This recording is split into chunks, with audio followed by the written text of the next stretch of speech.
Hello guys, welcome back to the channel. कैसे हो आप सभी? आई होप आप सभी अच्छे होंगे और आप अपनी पढ़ाई काफ़ी अच्छे से कर रहे होंगे। इस वीडियो में हम देखने वाले हैं अपने मैकेनिक्स की यूनिट नंबर 5 को। हम यूनिट नंबर 5 को कंप्लीट देखेंगे विथ रियल PYQs क्वेश्चन। तो आपको क्या करना है, इस वीडियो को कंप्लीट देखना है ताकि ये यूनिट आपकी काफ़ी अच्छे से हो जाए। तो बेसिकली हम इस वीडियो में किस चीज़ के बारे में पढ़ने वाले हैं? हम इसमें मेजरमेंट के बारे में पढ़ेंगे और मैटाट्रॉनिक्स के बारे में पढ़ेंगे।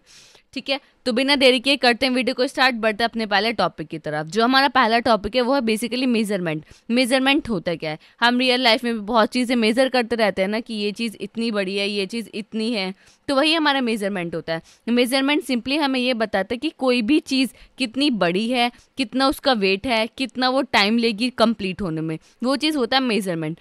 फॉर एग्जाम्पल, अगर आप कोई भी चाय बना रहे हैं तो चाय के अंदर आप चीनी, शुगर को या चाय पत्ती को मेज़र करते हो ना, कि भाई हाँ 1 स्पून डालना है। तो क्या कर रहे हो? 1 स्पून क्या है? वो मेज़रमेंट ही तो है कि हम हाँ 1 स्पून डालो तो हमारी चाय अच्छी बनेगी। तो मेज़रमेंट सिंपली क्या है? मेज़रमेंट सिंपली मतलब यह है कि कोई भी चीज़ को हम चेक कर रहे हैं कि वो कितनी बड़ी है, हाउ लॉन्ग समथिंग इज़, उसका मास कितना है, वो कितनी भारी है, या वो कितना टाइम लेगी किसी चीज़ को कंप्लीट करने में या किसी भी टास्क को कंप्लीट होने में। आई होप आपको क्लियर होगा कि मेजरमेंट बेसिकली हमारा क्या होता है। अब मेजरमेंट हमारे लिए क्यों मैटर करता है? भाई, हम मेजरमेंट करते ही क्यों हैं? अगर हम मेजरमेंट नहीं करेंगे, आप खुद सोचो, जैसे मैंने अभी आपको चाय का बताया, अगर आप टी बना रहे हैं, अगर आप मेजरमेंट नहीं करोगे तो भैया आपको तो चीनी बहुत सारी डाल दोगे, एकदम चाय पत्ती बहुत सारी डाल दोगे, तो क्या होगा? मेजरमेंट नहीं करोगे तो आपका क्या होगा? चाय कैसी बनेगी? एकदम कड़वी या बहुत ज़्यादा मीठी, या चाय चाय रहेगी नहीं, कुछ और ही बन जाएगी। तो मेजरमेंट हमारे लिए बहुत ज़्यादा इम्पॉर्टेंट रोल प्ले करता है, ताकि हम हर चीज़ करेक्टली कर पाए, या जो हम आउटपुट किसी चीज़ से चाह रहे हैं वो हमें वो मिल पाए। तो वो किससे मिलेगा? जब आप उसके अंदर जो भी चीज़ें डाल रहे हैं वो करेक्ट डाल रहे हो, और जो उसकी जितनी रिक्वायरमेंट है उसके अकॉर्डिंग उसको डाल रहे हो। तो आई होप आपको क्लियर होगा कि मेजरमेंट हमारे लिए क्यों रिक्वायर, मेजरमेंट हमारे लिए क्यों मैटर करता है। ठीक है, इसके अंदर यही लिखा हुआ है, buying the right amount of ingredients for the cooking. Cooking में अगर आप किसी इंग्रेडिएंट्स को डाल रहे हो तो वो राइट अमाउंट में डालोगे तो ही तो अच्छा बनेगा। अगर आप ऐसी कुछ भी डाल लोगे तो आपको पता है सब्जी नहीं बन पाएगी, कुछ और ही बन जाएगा। Checking it's furniture fits in the room. आप कोई फर्नीचर ले रहे हो तो आप उसको चेक करोगे कि भाई हम इतना बड़ा फर्नीचर ले रहे हैं, इतने बड़े सोफे बेड वगैरह ले रहे हैं, क्या हमारा रूम इतना बड़ा है? नहीं है। मेजरमेंट करोगे आप? नहीं करोगे। अगर आप मेजरमेंट नहीं करोगे तो आपका क्या होगा? पैसे बर्बाद हो जाएंगे। आप इतना बड़ा सोफे और बेड ले आएंगे, वो आपके ना ही तो रूम में फिट हो रहे हैं, ना ही उस पर कोई बैठ पा रहा है। तो ये सब चीज़ें बहुत ज़्यादा इंपॉर्टेंट रोल प्ले करती हैं। आई होप आपको क्लियर होगा। अब जो मेजरमेंट्स है उसके काफ़ी सारे मेथड्स हैं। आप मेज़र करते हैं किसी भी चीज़ को, उसके बहुत सारे 2 मेथड्स होते हैं बेसिकली। पहला होता है आपका डायरेक्ट और सेकंड होता है आपका इनडायरेक्ट। बेसिकली डायरेक्ट मेथड क्या होता है? आपको मैंने स्केल दे दिया है, ठीक है, स्केल से मैंने कहा है कि आप इसको मेज़र करोगे कि इसकी लेंथ कितनी है, तो आप स्केल लिया, डायरेक्टली आपने मेज़र कर दिया। That is called direct method. Indirect method में आप क्या करोगे? मैं आपको फॉर्मूला दूंगी कि डेंसिटी बताओ मुझे इसकी क्या है, तो डेंसिटी का फॉर्मूला क्या? Mass upon volume. तो आप फॉर्मूले से निकाल रहे हो, कैलकुलेट करके निकाल रहे हो किसी चीज़ की वैल्यू, तो वो होता है हमारा इनडायरेक्ट मेथड। इनडायरेक्ट मेथड में हम किसी भी स्टैंडर्ड स्केल्स टूल्स का यूज़ नहीं करते, बट डायरेक्ट मेथड में हम क्या करते हैं? कंपेयर, बहुत डायरेक्टली हम स्टैंडर्ड स्केल टूल्स वगैरह का यूज़ करते हैं, और जो हमारा आउटपुट है हम उसे निकाल पाते हैं। लेंथ, जैसे मैंने आपको बताया कि स्केल से तुरंत मैंने मेज़र कर लिया कि भाई मेरी लेंथ तो 5 सेंटीमीटर है, सिंपल मैंने बता दिया। बट इनडायरेक्ट मेथड में मैं ऐसे नहीं करूँगी। इनडायरेक्ट मेथड में प्रॉपर मुझे वैल्यूज़ चाहिए, फिर उन्हें मुझे फॉर्मूले में पुट करना है, फॉर्मूले में पुट करके देन आउटपुट आएगा। That is called indirect method. I hope आपको क्लियर होगा। आप देख लेते हैं इसके अंदर क्या लिखा हुआ है, डायरेक्ट मेथड के अंदर क्या लिखा हुआ है। We compare directly with the standard scale और tool, very simple and quick. इसमें हम क्या करते हैं? डायरेक्टली स्टैंडर्ड स्केल्स और टूल्स का यूज़ करते हैं किसी चीज़ को कंपेयर करने के लिए, किसी चीज़ के जानने के लिए कि ये चीज़ कितनी लंबी है, उसका वेट क्या है। विंग मशीन का यूज़ करके सिंपल आप खड़े हो, आपका वेट निकल जाएगा कि मेरा ये वेट इतना है, तो वो क्या है? डायरेक्ट मेथड है, सिंपल और क्विक होता है। एग्जाम्पल के लिए, आप रूलर टू मेज़र लेंथ, आप लेंथ को मेज़र करने के लिए रूलर का यूज़ करें, वेट को मेज़र के लिए करने के लिए विंग मशीन का यूज़ करें। तो ये है हमारे डायरेक्ट मेथड के एग्जाम्पल। आई होप आपको क्लियर होगा कि भाई डायरेक्ट मेथड हमारा क्या होता है। इनडायरेक्ट मेथड की अगर मैं बात करूँ तो इनडायरेक्ट मेथड में हम कोई भी डायरेक्टली टूल्स का यूज़ नहीं करते। We do not measure directly, हम इसमें डायरेक्टली मेज़र नहीं करते। हम क्या करते हैं? But calculate the value using the formula other measure quantity. हमें इसमें किसका यूज़ करते हैं, हम इसमें फार्मूलाज का यूज़ करते हैं जिसमें हमें एक प्रॉपर मेजर्ड वैल्यू मिलती है, फार्मूला के अंदर हम वो रखते हैं और फिर देन हमारी वैल्यू हमें मिलती है। That is called indirect method. जैसे मैंने आपको बताया, जैसे फोर्स निकालनी हो आपको, या आपको डेंसिटी निकालनी हो, या आपको एरिया निकालना हो, तो ये सब क्या है, ये इनडायरेक्ट मेथड है। इनके प्रॉपर फॉर्मूले हैं, ठीक है। आपको फॉर्मूले में वैल्यूज रखनी है, उसके बाद कैलकुलेट करके आपको आंसर मिलेगा, ठीक है। जैसे कि एग्जांपल के लिए डेंसिटी का, तो डेंसिटी जो आप निकालते हो वो कैसा मेथड है, वो आपका इनडायरेक्ट मेथड। क्यों? क्योंकि आप उसमें फॉर्मूला का यूज़ कर रहे हो और कोई भी डायरेक्ट टूल से आप बता सकते हो कि भाई इस जो आपका ऑब्जेक्ट वन है इसकी डेंसिटी कितनी है, नहीं। आप प्रॉपर मास चाहिए, उसका वॉल्यूम चाहिए, देन आप कैलकुलेट करके बताओगे कि हाँ भाई डेंसिटी इसकी इतनी है। That is called indirect method. I hope आपको क्लियर होगा कि भाई ये हमारे इनडायरेक्ट और डायरेक्ट मेथड हमारे क्या होते हैं। बढ़ते हैं नेक्स्ट टॉपिक की तरफ, जो कि हमारा type of error in measurement, कि जब हम भाई मेजर कर रहे हैं किसी चीज़ को तो हमारे कितने टाइप के एरर्स आ सकते हैं। एरर्स का मतलब क्या है कि मिस्टेक्स, कि हम कोई चीज़ मेजर कर रहे हैं तो उसमें हमारी अगर कोई मिस्टेक्स हो गई है तो उस मिस्टेक्स को हम क्या बोलते हैं, एरर्स। कि भाई हाँ तो हमारा एरर आ गया है, क्योंकि जो हम चाह रहे हैं वो तो आया ही नहीं, ठीक है। तो अब वो कितने टाइप के होते हैं वो देख लेते हैं। पहला हमारा जो टाइप है वो है ग्रॉस एरर। ग्रॉस एरर क्या होता है, this happen because of human mistake when reading, recording और कैलकुलेटिंग। ग्रॉस एरर्स वो एरर होता है जो हम लोगों से हुआ होता है, ह्यूमन से हुआ होता है, चाहे वो कोई रीडिंग लेने में हो, किसी की रिकॉर्डिंग, कैलकुलेटिंग हम कर रहे हैं, कैलकुलेशन कर रहे हैं, हमने कैलकुलेशन करी लास्ट में बट हमने डिवाइड गलत कर दिया, तो that error is known as gross error. Human के द्वारा किया गया एरर को हम क्या बोलते हैं, ग्रॉस एरर।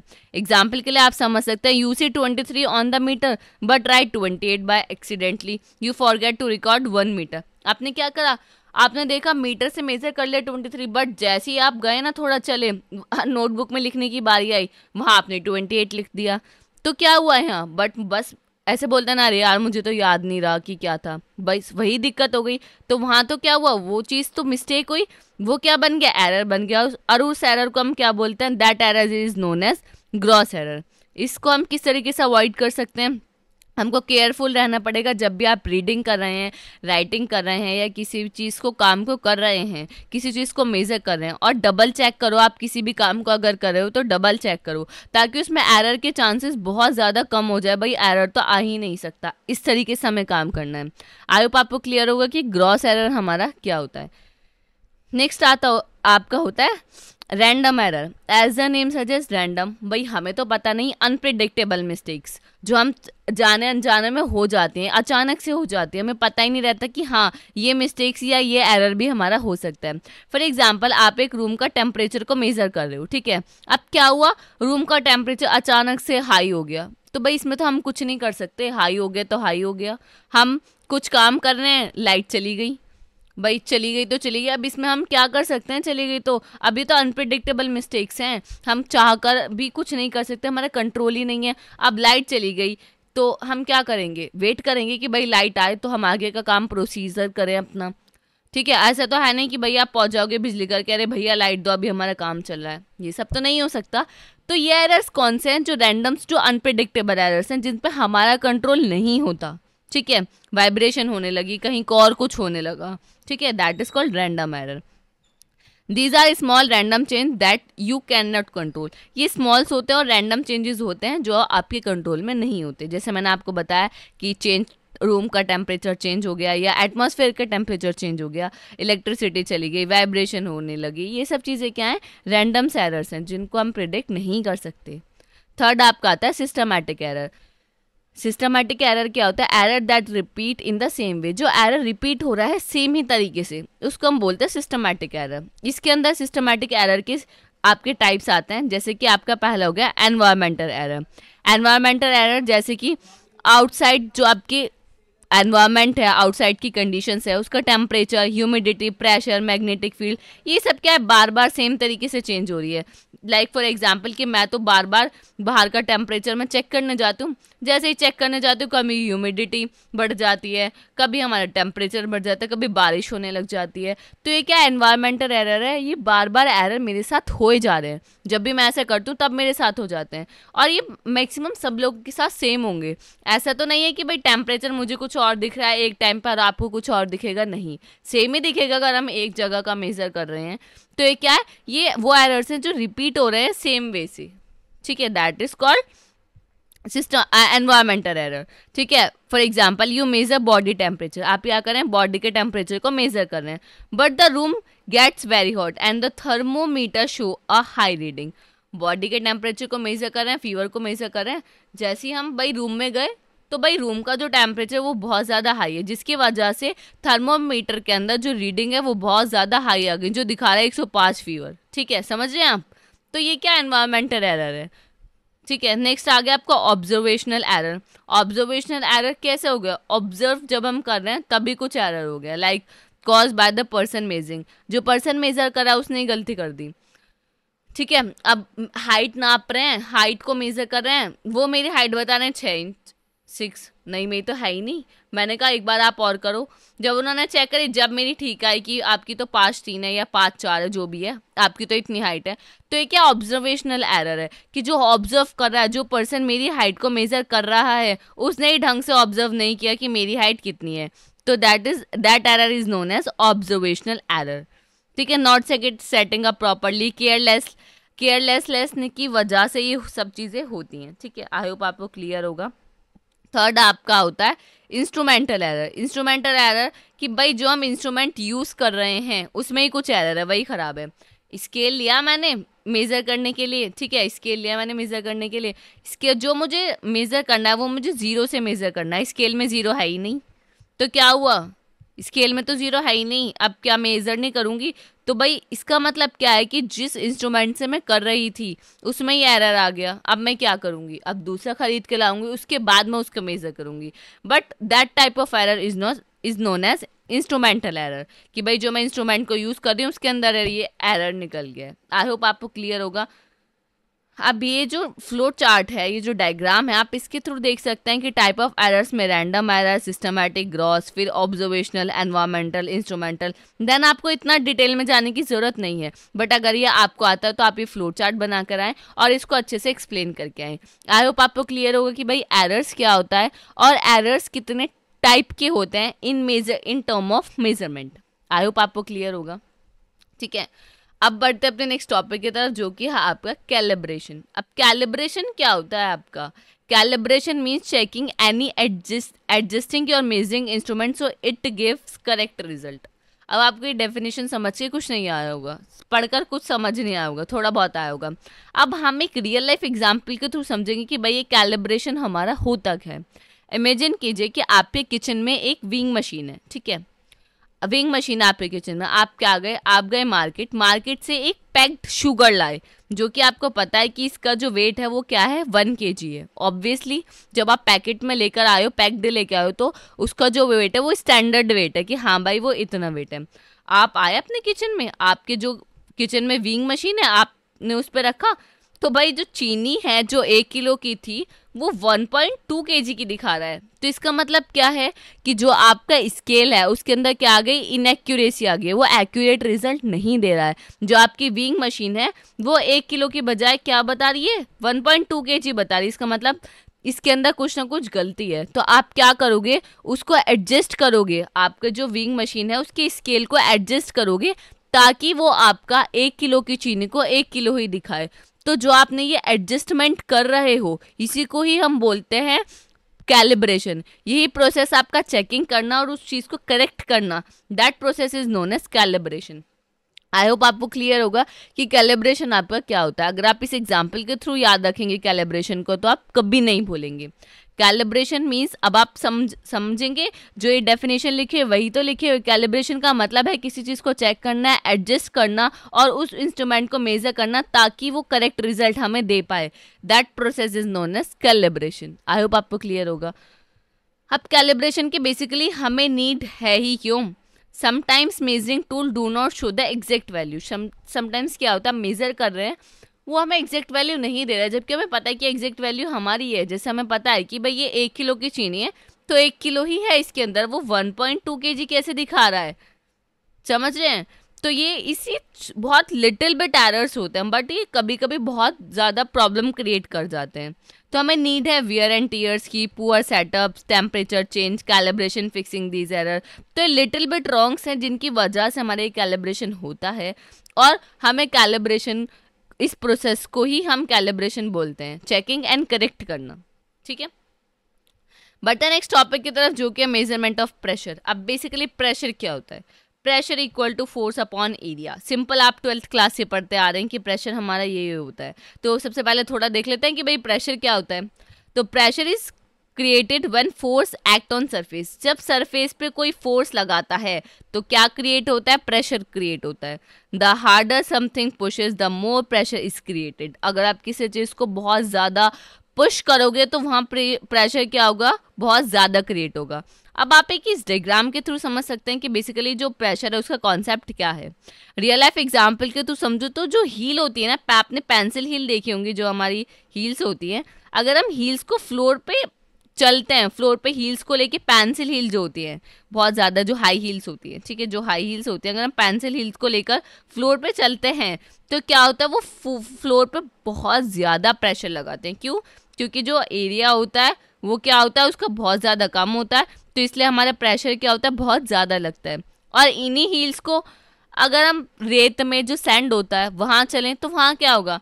हमारा क्या होगा? सरफेस एरिया बहुत ज़्यादा है, तो हमारा क्या है? सरफेस एरिया बहुत ज़्यादा है, तो प्रेशर क्या होगा? बहुत ज़्यादा कम हो जाता है। तो प्रेशर टोटली डिपेंड करता है एरिया पे।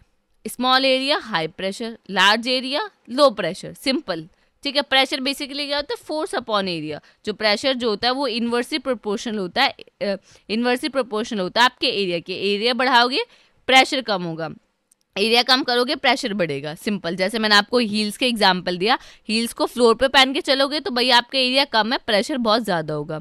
सैंड पे पहन के चल रहे हो, फुटवेयर्स कोई भी आप, तो लो प्रेशर है। आई होप आपको क्लियर होगा। तो बेसिकली आपको समझना है बस प्रेशर से में कि प्रेशर क्या होता है, अंडरस्टैंडिंग प्रेशर, यही आपका टॉपिक है। इससे अभी तक आपका कोई PYQs नहीं आया, तो बस आप इसको इतना समझ लें कि भाई प्रेशर हमारा होता क्या है।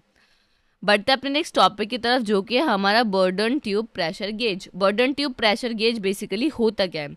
अगर मैं प्रेशर गेज की बात करूं, प्रेशर गेज क्या है? प्रेशर गेज, प्रेशर गेज एक ऐसा इंस्ट्रूमेंट है, ऐसा डिवाइस है जिसकी हेल्प से हम प्रेशर को मेजर कर पाते हैं, उसी को हम बोलते हैं प्रेशर गेज। अब जो आपका एटमॉस्फेरिक प्रेशर है, ठीक है, आपका जो एटमॉस्फेरिक प्रेशर है, अगर आप उससे ऊपर, जो फॉर एग्जांपल आपको जो एटमॉस्फेरिक प्रेशर उसे मैंने 0 मान लिया, ठीक है, अगर आप 0 से ऊपर प्रेशर को मेजर कर रहे हैं तो उसको हम बोलते हैं पॉजिटिव प्रेशर गेज। ठीक है, अगर आप उससे नीचे यानी नेगेटिव में वैल्यूज ले रहे हैं तो आपका क्या होगा? नेगेटिव वैल्यूज को मेजर कर रहे हैं, नेगेटिव प्रेशर को मेजर कर रहे हैं, तो उसको हम बोलेंगे नेगेटिव प्रेशर गेज। ठीक है, क्लियर? आपको ये चीज़ आपको याद रखनी है कि बर्डन ट्यूब प्रेशर गेज में पॉजिटिव प्रेशर गेज और नेगेटिव प्रेशर गेज कब होगा? एटमॉस्फेरिक प्रेशर से अगर आप ऊपर का प्रेशर मेजर कर रहे हैं तो पॉजिटिव होगा, एटमॉस्फेरिक प्रेशर से अगर आप नीचे का प्रेशर को मेजर कर रहे हैं तो वो आपका क्या होगा? नेगेटिव प्रेशर गेज होगा। अब ये होता क्या है? What is it? अब ये देख लेते हैं भाई, ये बेसिकली हमारा होता क्या है, ये है क्या? It is an mechanical device use to measure high pressure. ये क्या है? एक मैकेनिकल डिवाइस है जो हम यूज़ करते हैं प्रेशर को मेजर करने के लिए, नॉर्मल प्रेशर को मेजर करने के लिए नहीं। आपने एक टर्म पढ़ी हाई प्रेशर को मेजर करने के लिए, जैसे आपका बॉयलर हो गया, सिलेंडर हो गया, उसके अंदर क्या होता है? बहुत ज़्यादा हाई प्रेशर होता है। अगर आप नॉर्मली प्रेशर जिससे मेज़र करते हैं, अगर आप उस मशीन को या उस इंस्ट्रूमेंट को यूज़ करेंगे तो वो इनका प्रेशर मेज़र नहीं कर पाएगा, वो फूक जाएगा, लाइक वो काम ही नहीं करेगा। ठीक है, तो हम क्या करते हैं? हाई प्रेशर जैसे कि बॉयलर सिलेंडर हो गया, तो उसके लिए हम pressure burden tube pressure gauge का यूज़ करते हैं ताकि हम प्रेशर को मेज़र कर पाएँ। ठीक है, अब ये दिखता कैसा है थोड़ा देख लेते हैं कि जो इसका आप देखोगे ना, जैसे आपने बहुत बार देखा भी होगा, ऐसा क्या करते हैं, जैसे आप देखते हो कि जो सिलेंडर वगैरह होते हैं, जैसे सिलेंडर वगैरह हो गए, ठीक है, सिलेंडर के ऊपर एक नोजल सा होता है, उसके नोजल्स में ये लगा देते हैं और भाई हमें एकदम से प्रेशर पता चल जाता है कि भाई इसका प्रेशर तो ये है। जैसे हमने बहुत जगह, जैसे मैंने ना ये वहाँ देखा था, साइकिल वगैरह ठीक होती है ना, वहाँ जैसे जहाँ हवा भरी जाती है, टायर्स में जहाँ हवा भरी जाती है ना, तो वहाँ मैंने देखा कि बर्डन ट्यूब प्रेशर गेज वहाँ यूज़ करते हैं प्रेशर को मेजर करने के लिए, कि भाई जो हम गैस डाल रहे हैं उसके अंदर प्रेशर है नहीं है। प्रेशर होता है तो भाई वो डाल देते हैं गैस, अदरवाइज मना कर देते हैं कि भाई हमारे यहाँ नहीं है। जैसे बोलते हैं ना कि टायर में हवा भर दीजिए, तो वो बोल देते हैं हवा नहीं है, तो इसका मतलब क्या है, प्रेशर नहीं है। हमारे पास जो गैस है उसके अंदर प्रेशर नहीं है। वो किससे मेजर कर रहे हैं, बर्डन ट्यूब प्रेशर गेज से मेजर करते हैं, ठीक है। अब देख लेते हैं किस तरीके से दिखता है। वैसे तो हमने देख लिया, बट थोड़ा इसमें लिखने के लिए भी तो चाहिए ना। तो ये क्या है, it is a curved hollow metal tube shaped like letter C. ये जो हमारा सी लेटर है उसकी तरह होती है, कर्व्ड होलो मेटल ट्यूब होती है जिसकी शेप सी की तरह होता है। इसको हम क्या बोलते हैं, इसी ट्यूब का हम क्या बोलते हैं, बर्डन ट्यूब। अब ये जो आप देख रहे हो, अब ये क्या होता है, यहाँ से फ्री होती है, ये एक नोजल की तरह। जिस भी आपको सिलेंडर का या किसी भी इंस्ट्रूमेंट का या किसी भी डिवाइस का अगर आपको मेजर करना है, तो वहाँ आप इसको फिक्स्ड कर देते हो, ठीक है। अब यहाँ फिक्स कर देते हो, यहाँ से क्या होती है, गैस जो भी आपके गैस है वो यहाँ से जाती है, ठीक है, ये यहाँ जाती है। यहाँ हमारी क्या होती है, कर्व्ड, ये सी टाइप जो हम बोल रहे हैं ना, आपने यहाँ पढ़ा ना सी टाइप ट्यूब है। तो सी टाइप ट्यूब क्या होती है, ये होती है इसकी सी टाइप ट्यूब, जिसको हम बोलते हैं बर्डन ट्यूब, जिसके अंदर हमारा प्रेशर यहाँ से बाहर से अंदर बर्डन ट्यूब के अंदर प्रेशर जाता है। जैसे प्रेशर जाता है, यहाँ से मूवमेंट स्टार्ट होता है, लिंक स्टार्ट होता है, यहाँ से फिर वो मेजर करके हमें बाहर दिखा देता है कि हमारा प्रेशर क्या है। तो इसके अंदर क्या है, जैसे आप यहाँ देख रहे हो, तो यहाँ एक बर्डन ट्यूब लगी हुई है इसके अंदर, जिसकी हेल्प से क्या कर पा रहा है, प्रेशर को मेजर कर पा रहा है, ठीक है। One end is fixed and the other end is free to move. इसके दो एंड्स है, एक एंड तो फ्री है, एक एंड इसका क्या है, फिक्स्ड है, ठीक है। A pointer attach to the moving at, जो हमने जो पॉइंटर है इसके जो ये बीच में निडल जो है ना, इसको अटैच किया हुआ है, जिसकी हेल्प से हम क्या कर पाते हैं, प्रेशर को मेजर कर पाते हैं। ये थी इसकी कंस्ट्रक्शन की, भाई ये दिखता कैसा है। अब देख लेते हैं भाई काम किस तरीके से करता है। सबसे पहला क्या है, प्रेशर एंटर द ट्यूब। जो आपकी ट्यूब है, यहाँ से आपका प्रेशर क्या करता है, एंटर करता है, ठीक है। प्रेशर ने एंटर किया, when the pressure increase the curve tube tries to straighten itself. जैसे ही प्रेशर बढ़ेगा तो आपकी जो कर्व ट्यूब है ये क्या सीधी, यानी अपने आप को स्ट्रेट करने की कोशिश करेगी। The free ends of the tube move outward. जो ये फ्री एंड्स है हमारे, ये ऊपर की तरफ हो जाएगा। एंड जो हमारा movement move the pointer on the dial, जो आपका डायल में जो पॉइंटर है वो क्या हो जाएगा, मूवमेंट करना शुरू कर देगा। जो पॉइंटर मूवमेंट करेगा उसकी हेल्प से हम क्या कर पाएंगे, प्रेशर की वैल्यू को मेजर कर पाएंगे कि भाई हमारा जो प्रेशर है वो हमारा कितना है, ठीक है। आई होप आपको क्लियर होगा। सिंपल ये बर्डन ट्यूब प्रेशर गेज इस तरीके से काम करता है और ये दिखता ऐसे है।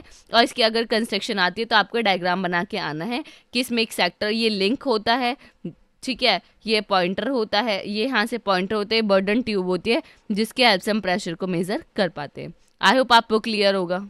अब बढ़ते अपने नेक्स्ट टॉपिक की तरफ, जो कि हमारे U tube manometer. U tube manometer basically हमारा होता क्या है, ये भी हमारी एक ऐसी डिवाइस है जिसकी हेल्प से हम क्या कर पाते हैं, प्रेशर को मेजर कर पाते हैं। बट हमारे पास मैनोमीटर यूट्यूब से पहले काफ़ी सारे मैनोमीटर्स थे। अब भाई हमें यूट्यूब मैनोमीटर की ज़रूरत ही क्यों पड़ी, तो जो हमारे पहले वाले मैनोमीटर्स थे वो क्या करते थे, वो प्रेशर को तो मेज़र कर पाते थे, बट लिक्विड के प्रेशर को मेज़र कर पाते थे। जो हमारा गैस का प्रेशर था हम उसको मेज़र कर ही नहीं पा रहा, मेज़र ही नहीं कर पा रहे थे। तो यूट्यूब मैनोमीटर ने क्या करा, जो भी डिसएडवांटेजेस थे उनको ओवर किया। यूट्यूब मैनोमीटर की हेल्प से आप क्या कर सकते हो, आप गैस के प्रेशर को भी मेज़र कर सकते हो। अब ये किस तरीके से काम करता है वो हम देख लेते हैं। एक डायग्राम के मैं आपको समझा देती हूँ कि किस तरीके से ये वर्क करता है, उसके बाद हम इसको प्रॉपर समझेंगे कि भाई इसका जो वर्किंग प्रोसेस है वो हमारा क्या है। फॉर एग्जाम्पल हमारे पास एक कंटेनर है ये, जिसका हमें प्रेशर को मेज़र करना है, ठीक है। फॉर एग्जाम्पल ये हमारा ऐसा कंटेनर है, ठीक है। अब हमने इसको क्या करा, इस कंटेनर में से एक ऐसे हमने क्या करा, एक यूट्यूब निकाली और यहाँ से हमने यूट्यूब जो हमारा ये है यूट्यूब मैनोमीटर, यहाँ से इसको कनेक्ट कर दिया। किस तरीके से करा, एक यू टाइप का है, जो इसकी शेप है ना वो यू टाइप ही है, इसलिए इसको यू टाइप मैनोमीटर कहा गया है, इस तरीके से, ठीक है। ये इस तरीके से हमने इसको कनेक्ट कर दिया। अब ये जो हमारा है, ठीक है, ये जो हमारा PA, इसको आप PA बोल दीजिए, जो आपका ऑब्जेक्ट है। यहाँ क्या है, एक स्टक यानी एक रुकावट लगी हुई है जिसकी हेल्प से ये दोनों अलग अलग है। यहाँ क्या है हमारा, आप समझिए, यहाँ क्या है हमारा वाटर, ये है हमारा वाटर। और जो आपका ये है, जो आपका यूट्यूब मैनोमीटर है, इसके अंदर क्या है आपका मरकरी, क्या है आपका, यहाँ तक आप समझिए, यहाँ तक क्या है आपका मरकरी, मरकरी। ठीक है, अब आप सोचोगे कि भाई मरकरी ही क्यों लिया है, क्योंकि मरकरी की जो डेंसिटी होती है, अगर मैं बात करूं कि मरकरी की डेंसिटी की बात, तो मरकरी की जो डेंसिटी होती है वो लाइक पानी से 13.6 गुना ज़्यादा होती है। तो ये क्या हो गया, बहुत ज़्यादा डेंस है। और पानी तो भाई हमारा ये रहा, PA में हमारा क्या है, फ्लूइड वाटर है।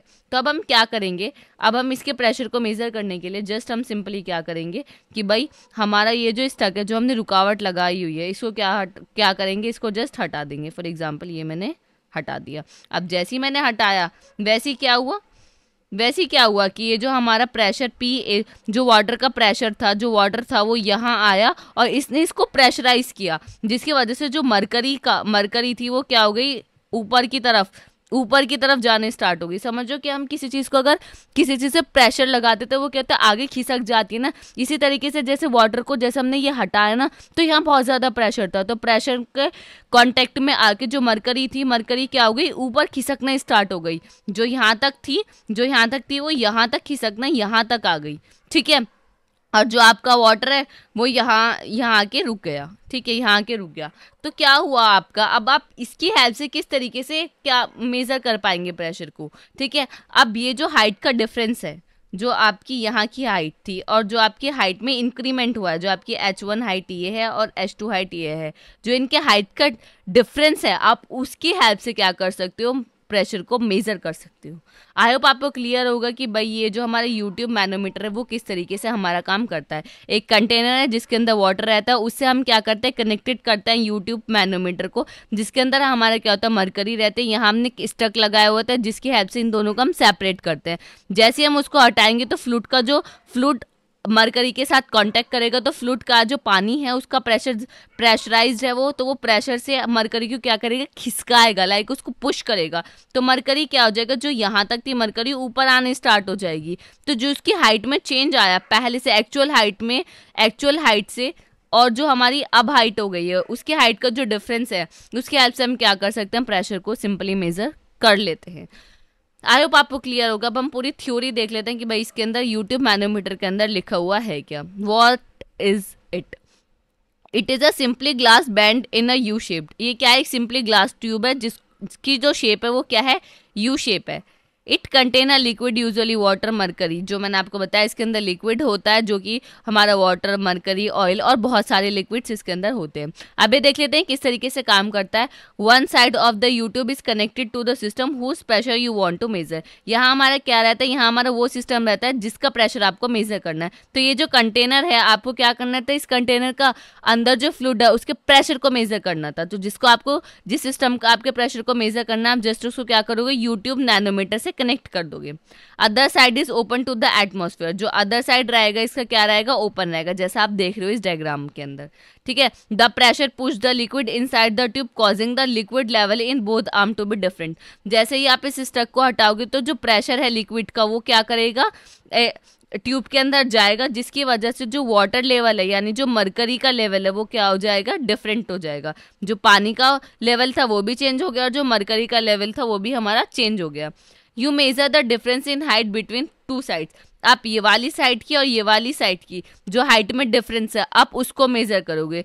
This height difference tell you the pressure. यही हाइट डिफरेंस आपको क्या बताएगी, प्रेशर। क्योंकि जितना प्रेशर होगा उतना ही आपका ये जो मरकरी है वो तेजी से ऊपर खिसकेगा, ऊपर पुश होएगा, ऊपर पहुंच जाएगा। तो जितना डिफरेंस होगा हाइट में उतना ही आपका प्रेशर है। आई होप आपको क्लियर होगा कि किस तरीके से हमारा काम करता है। अब इसमें अगर आपके जो हाइट आप मेज़र कर रहे हैं ऊपर जा रहे हैं तो वो हमेशा हाइट पॉजिटिव में होगी। अगर आप नीचे जा रहे हैं तो आपकी हाइट क्या होगी, हमेशा नेगेटिव में होगी। आपको ये एक दो चीज़ें हैं जो याद रखनी पड़ती हैं। ठीक है, अब ये तो मैंने आपको एग्जाम्पल के थ्रू समझा दिया था। अब जो इसका एक्चुअल जैसे दिखता है रियल में, वो इस तरीके से हमारा यूट्यूब मैनोमीटर हमारा होता है। आई होप आपको क्लियर होगा। अगर मैं बात करूं बर्डन ट्यूब गेज और यूट्यूब मैनोमीटर के बीच के डिफरेंसेस की, तो पहला डिफरेंसेस आपका बेजर प्रिंसिपल के बेस पे। तो जो इसका प्रिंसिपल होता है वो क्या, मैकेनिकल डिफॉर्मेशन होता है इसके अंदर क्या होता है, लिक्विड कॉलम बैलेंस पे ये वर्क करता है।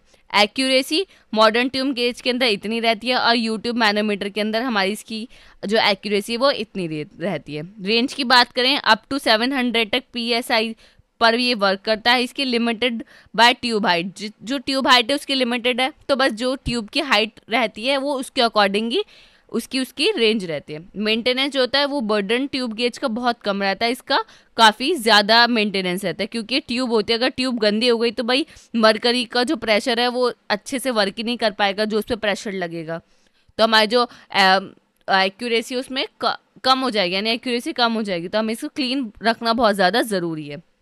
कॉस्ट क्या है इसकी, मॉडरेट होती है, रिलेटिवली इसकी लो होती है। एप्लीकेशन इंडस्ट्रियल प्रोसेसेस में हम यूज़ करते हैं इसको, लैबोरेटरी मेजरमेंट के अंदर हम इसको यूज़ करते हैं। आई होप आपको क्लियर होगा कि बर्डन ट्यूब गेज और यूट्यूब मैनोमीटर हमारा होता क्या है। बढ़ते अपने नेक्स्ट टॉपिक की तरफ, जो कि आपका थर्मोकपल। बेसिकली थर्मो मतलब क्या होता है, थर्मो मतलब आपने देखा, थर्मो मतलब होता है हीट से रिलेटेड है ये। तो थर्मोकपल क्या है, थर्मोकपल एक ऐसा डिवाइस है जो क्या मेजर करता है, आपका टेम्परेचर को मेजर करता है। ठीक है, अब थर्मोकपल का मैं एक डायग्राम आपको बता देती हूँ जिसकी हेल्प से आप पूरा इसको समझ जाएंगे। जो थर्मोकपल है ना, इसका सिंपली जो एक प्रिंसिपल पे वर्क करता है जो कि हमारा सीबैक इफेक्ट, सीबैक इफेक्ट पे ये हमारा वर्क करता है। अब सीबैक इफेक्ट हमारा क्या होता है वो मैं आपको बता देती हूँ कि हमारा जो सीबैक इफेक्ट है वो हमारा क्या होता है। सीबैक इफेक्ट हमारा ये कहता है कि आप दो एंड्स लो, एक ए है एक बी है, दो जंक्शन ले लो, एक ए ले लो एक बी ले लो। जो ए जंक्शन है उसको आप हॉट रखो और जो बी जंक्शन है उसको आप क्या रखो, कोल्ड रखो। अब दो मेटल ले लो, फॉर एग्जाम्पल मैंने क्या ले ली, एक आयरन मेटल ले ली और एक मैंने क्या ले ली, कॉपर मेटल ले ली। इन दोनों को इससे कनेक्ट कर दीजिए।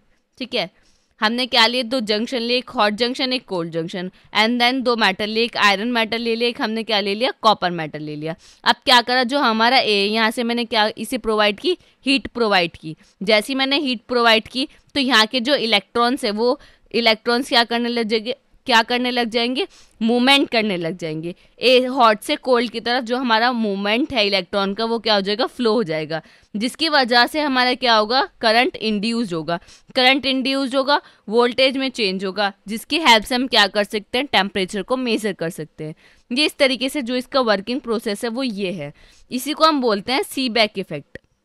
सीबैक इफेक्ट पे ही ये काम करता है। इसमें हम क्या करते हैं, दो जंक्शन लेते हैं, एक हॉट एक कोल्ड, दो डिफरेंट मेटल्स लेते हैं और क्या करते हैं, जो फर्स्ट जंक्शन है, हॉट जंक्शन है, वहाँ से हम क्या प्रोवाइड करते हैं, हीट प्रोवाइड करते हैं, जिसकी हेल्प से जो हमारा इलेक्ट्रॉन है वो मूवमेंट करना स्टार्ट हो जाता है, जिसकी वजह से इलेक्ट्रिक जो हमारा करंट है इंड्यूस होना स्टार्ट होता है, करंट का फ्लो स्टार्ट हो जाता है, वोल्टेज चेंज होता है और टेम्परेचर को हम मेज़र कर पाते हैं। आई होप आपको क्लियर होगा। अब इसकी प्योरी थ्योरी देख लेते हैं, बट भाई इसके अंदर लिखा हुआ क्या है। तो थर्मोकपल क्या है, एक ऐसी डिवाइस है जो टेम्परेचर को मेजर करती है। ये किस चीज़ से बनी होती है, टू डिफरेंट मेटल्स होते हैं जो वायर में आपस में एंड टू एंड कनेक्टेड होते हैं। ठीक है, दिस जॉइंट इज कॉल्ड, एक हॉट जंक्शन होता है, ठीक है, और एक कोल्ड जंक्शन होता है जो मैंने आपको बताया। दो एंड्स होते हैं, एक ए और एक बी। भाई इसके अंदर लिखा हुआ है दो एंड्स होते हैं, एक हॉट जंक्शन होता है, एक हमारा क्या होता है, कोल्ड जंक्शन होता है। अब इसका पूरा वर्किंग प्रोसेस समझाया गया, जो मैंने आपको बताया वही इसके अंदर लिखा हुआ है। एक बार फिर भी देख लेते हैं। You heat the joint and, आप क्या करते हो, जो भी एंड है उसको हीट प्रोवाइड कर देते हो। When it get hot the two metal produce टिनी voltage, जैसे हम इसको गर्मी यानी हीट पहुंचाएंगे तो जो ये मेटल्स हैं ये क्या हो जाएंगे, गर्म होने स्टार्ट हो जाएंगे।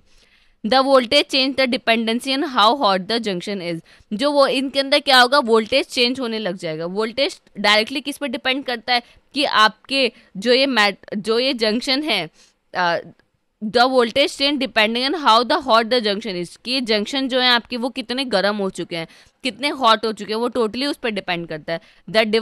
The device measure this voltage and show the temperature, device क्या करेगी, इस वोल्टेज को मेजर करेगी और जो आपको टेम्परेचर है वो शो कर देगी कि भाई जितने जंक्शन जो आपके गर्म होंगे वो टोटली वोल्टेज को चेंज करेंगे। वोल्टेज को आपने मेजर करा तो आपको टेम्परेचर पता चल गया। इस तरीके से आप थर्मोकपल की हेल्प से टेम्परेचर को मेजर करते हैं। अगर आप ज़्यादा हीट प्रोवाइड करेंगे तो ज़्यादा वोल्टेज होगा, तो भाई आपको लाइक समझ रहे हो ना कि हीट और वोल्टेज का डायरेक्टली लिंक्ड है इसमें। आप जितनी हीट प्रोवाइड करोगे उतनी आपको वोल्टेज मिलेगा।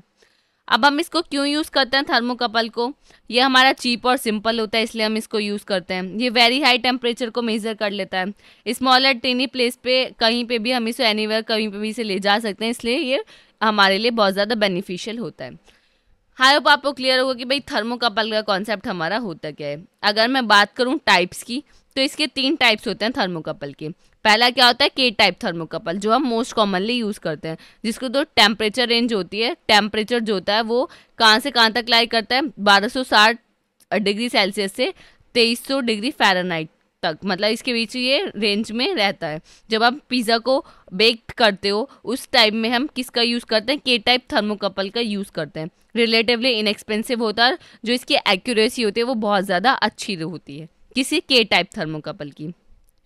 जे टाइप थर्मोकपल की बात करूं तो ये वर्क अच्छी तरीके से कम करता है, इसकी जो रेंज रहती है वो इतनी रहती है। ये इंडस्ट्रियल में हम यूज़ करते हैं। एक्सपेंसिव का मतलब जो हमारा के टाइप है उससे कम एक्सपेंसिव होता है। Goods for everywhere industrial use, industrial use में ये एवरी डे हम यूज़ करते हैं और काफ़ी अच्छे तरीके से ये वर्क करता है। जे टाइप। टी टाइप की अगर मैं बात करूं तो सबसे best for lower temperature. Lower temperature को अगर आपको मेजर करना है तो वहाँ टी टाइप का यूज़ करें। ऑफन यूज इन रेफ्रिजरेटर, जो रेफ्रिजरेटर के अंदर हम थर्मोकपल का यूज़ करते हैं वो कौन सा होता है आपका, टी टाइप होता है। जो इसकी रीडिंग देता है वो काफ़ी रीडिंग कैसी होती है, स्टेबिलिटी होती है। यानी रीडिंग ऐसे नहीं कि भाई कहीं गलत दे रहा है या इनएक्यूरेट दे रहा है, काफ़ी एक्यूरेट देता है। ग्रेट फॉर फूड इंडस्ट्री, जो फूड इंडस्ट्री है उसके अंदर हम आजकल टी टाइप थर्मोकपल का ही यूज़ करते हैं। आई होप आपको क्लियर होगा कि थर्मोकपल का कॉन्सेप्ट हमारा क्या होता है। थर्मोकपल में बस आप सीबैक इफेक्ट को याद रखेंगे तो आपको पूरा थर्मोकपल अच्छे से क्लियर हो जाएगा। आई होप आपको क्लियर होगा। अब बढ़ते अपने नेक्स्ट टॉपिक की तरफ, जो कि है हमारा optical pyrometer. Optical pyrometer basically होता क्या है? पायरोमीटर, ये जो पायरो है ना, इसका वर्ड का मतलब क्या होता है? पायरो का मतलब होता है फायर या हाई हीट। जब हमें बहुत ज़्यादा हाई हीट मिलती है तो हम पायरो वर्ड का यूज़ करते हैं। तो ऑप्टिकल पायरोमीटर क्या होता है? ऑप्टिकल पायरोमीटर एक ऐसा डिवाइस है जिसकी हेल्प से हम क्या करते हैं, एक बहुत ज़्यादा हाई टेम्परेचर को मेज़र कर पाते हैं किसी भी बिना ऑब्जेक्ट को विदाउट टच किए। जो ऑप्टिकल पायरोमीटर है ना, इसके अंदर बहुत एक एक स्पेशल करेक्टरिस्टिक है। वो क्या है? Non contact. नॉन कांटेक्ट का मतलब क्या है? ये किसी चीज़ को बिना टच किए, बिना उसके पास जाए, यानी बिना उसको टच किए, बिना उसके ऊपर कुछ किए क्या कर लेता है, उसके टेम्परेचर को मेज़र कर लेता है, जो कि एक बहुत बहुत ज़्यादा वेरी हाई टेम्परेचर को मेज़र करता है ये, जो कि मेनली यूज़ होता है जो अब हमारा मेटल मॉल्टन होता है फ्रेंसिस में, क्लिंस में। ये मतलब बड़ी बड़ी फैक्ट्रीज के अंदर जब मेटल को पिघलाते हैं ना, जब बहुत ज़्यादा हाई टेम्परेचर निकलता है, उस टाइम हम ऑप्टिकल पायरोमीटर का यूज़ करते हैं उसको मेज़र करने के लिए, उसका टेम्परेचर को मेज़र करने के लिए। अब अगर कोई भी मेटल मेल्ट हो रहा है तो आप जाके उसके पास तो इंस्ट्रूमेंट को नहीं रख दोगे। अगर आप रख दोगे तो भाई इतना ज़्यादा हीट रहता है कि वो खुद ख़राब हो जाएगा या वो खुद पिघल जाएगा। तो ऑप्टिकल पायरोमीटर अब इस क्या करता है, उसको बिना टच किए उससे दूर रहकर ही हमारा उसको मेज़र कर लेता है। जो मेनली इसकी जो रेंज होती है वो 700 डिग्री से 4000 डिग्री सेल्सियस तक की टेम्परेचर को मेज़र करता है। समझ रहे हैं आप कितना कितना अच्छा है। अब इसको पूरा इसकी वर्किंग को समझेंगे कि किस तरीके से हमने काम करता है। मैंने इसका प्रॉपर एक डायग्राम बनाया हुआ, आप इस डायग्राम के थ्रू समझिए कि किस तरीके से ये हमारा ऑप्टिकल पायरोमीटर हमारा वर्क करता है। ये क्या है? ये हमारी हॉट बॉडी है। हॉट बॉडी कौन सी? वो बॉडी जिसका हमें टेम्परेचर को मेज़र करना। अब ये इतनी बहुत ज़्यादा गर्म है। जब ये गर्म होती है तो इसके बाहर से क्या निकलती है? हमारी रेडिएशन निकलती हैं। क्या निकलती है? रेडिएशन निकलते हैं। और रेडिएशन ऐसा नहीं एक ही साइड निकलेंगी, नहीं, चारों तरफ से क्या करता है, रेडिएशन को एमिट करता है।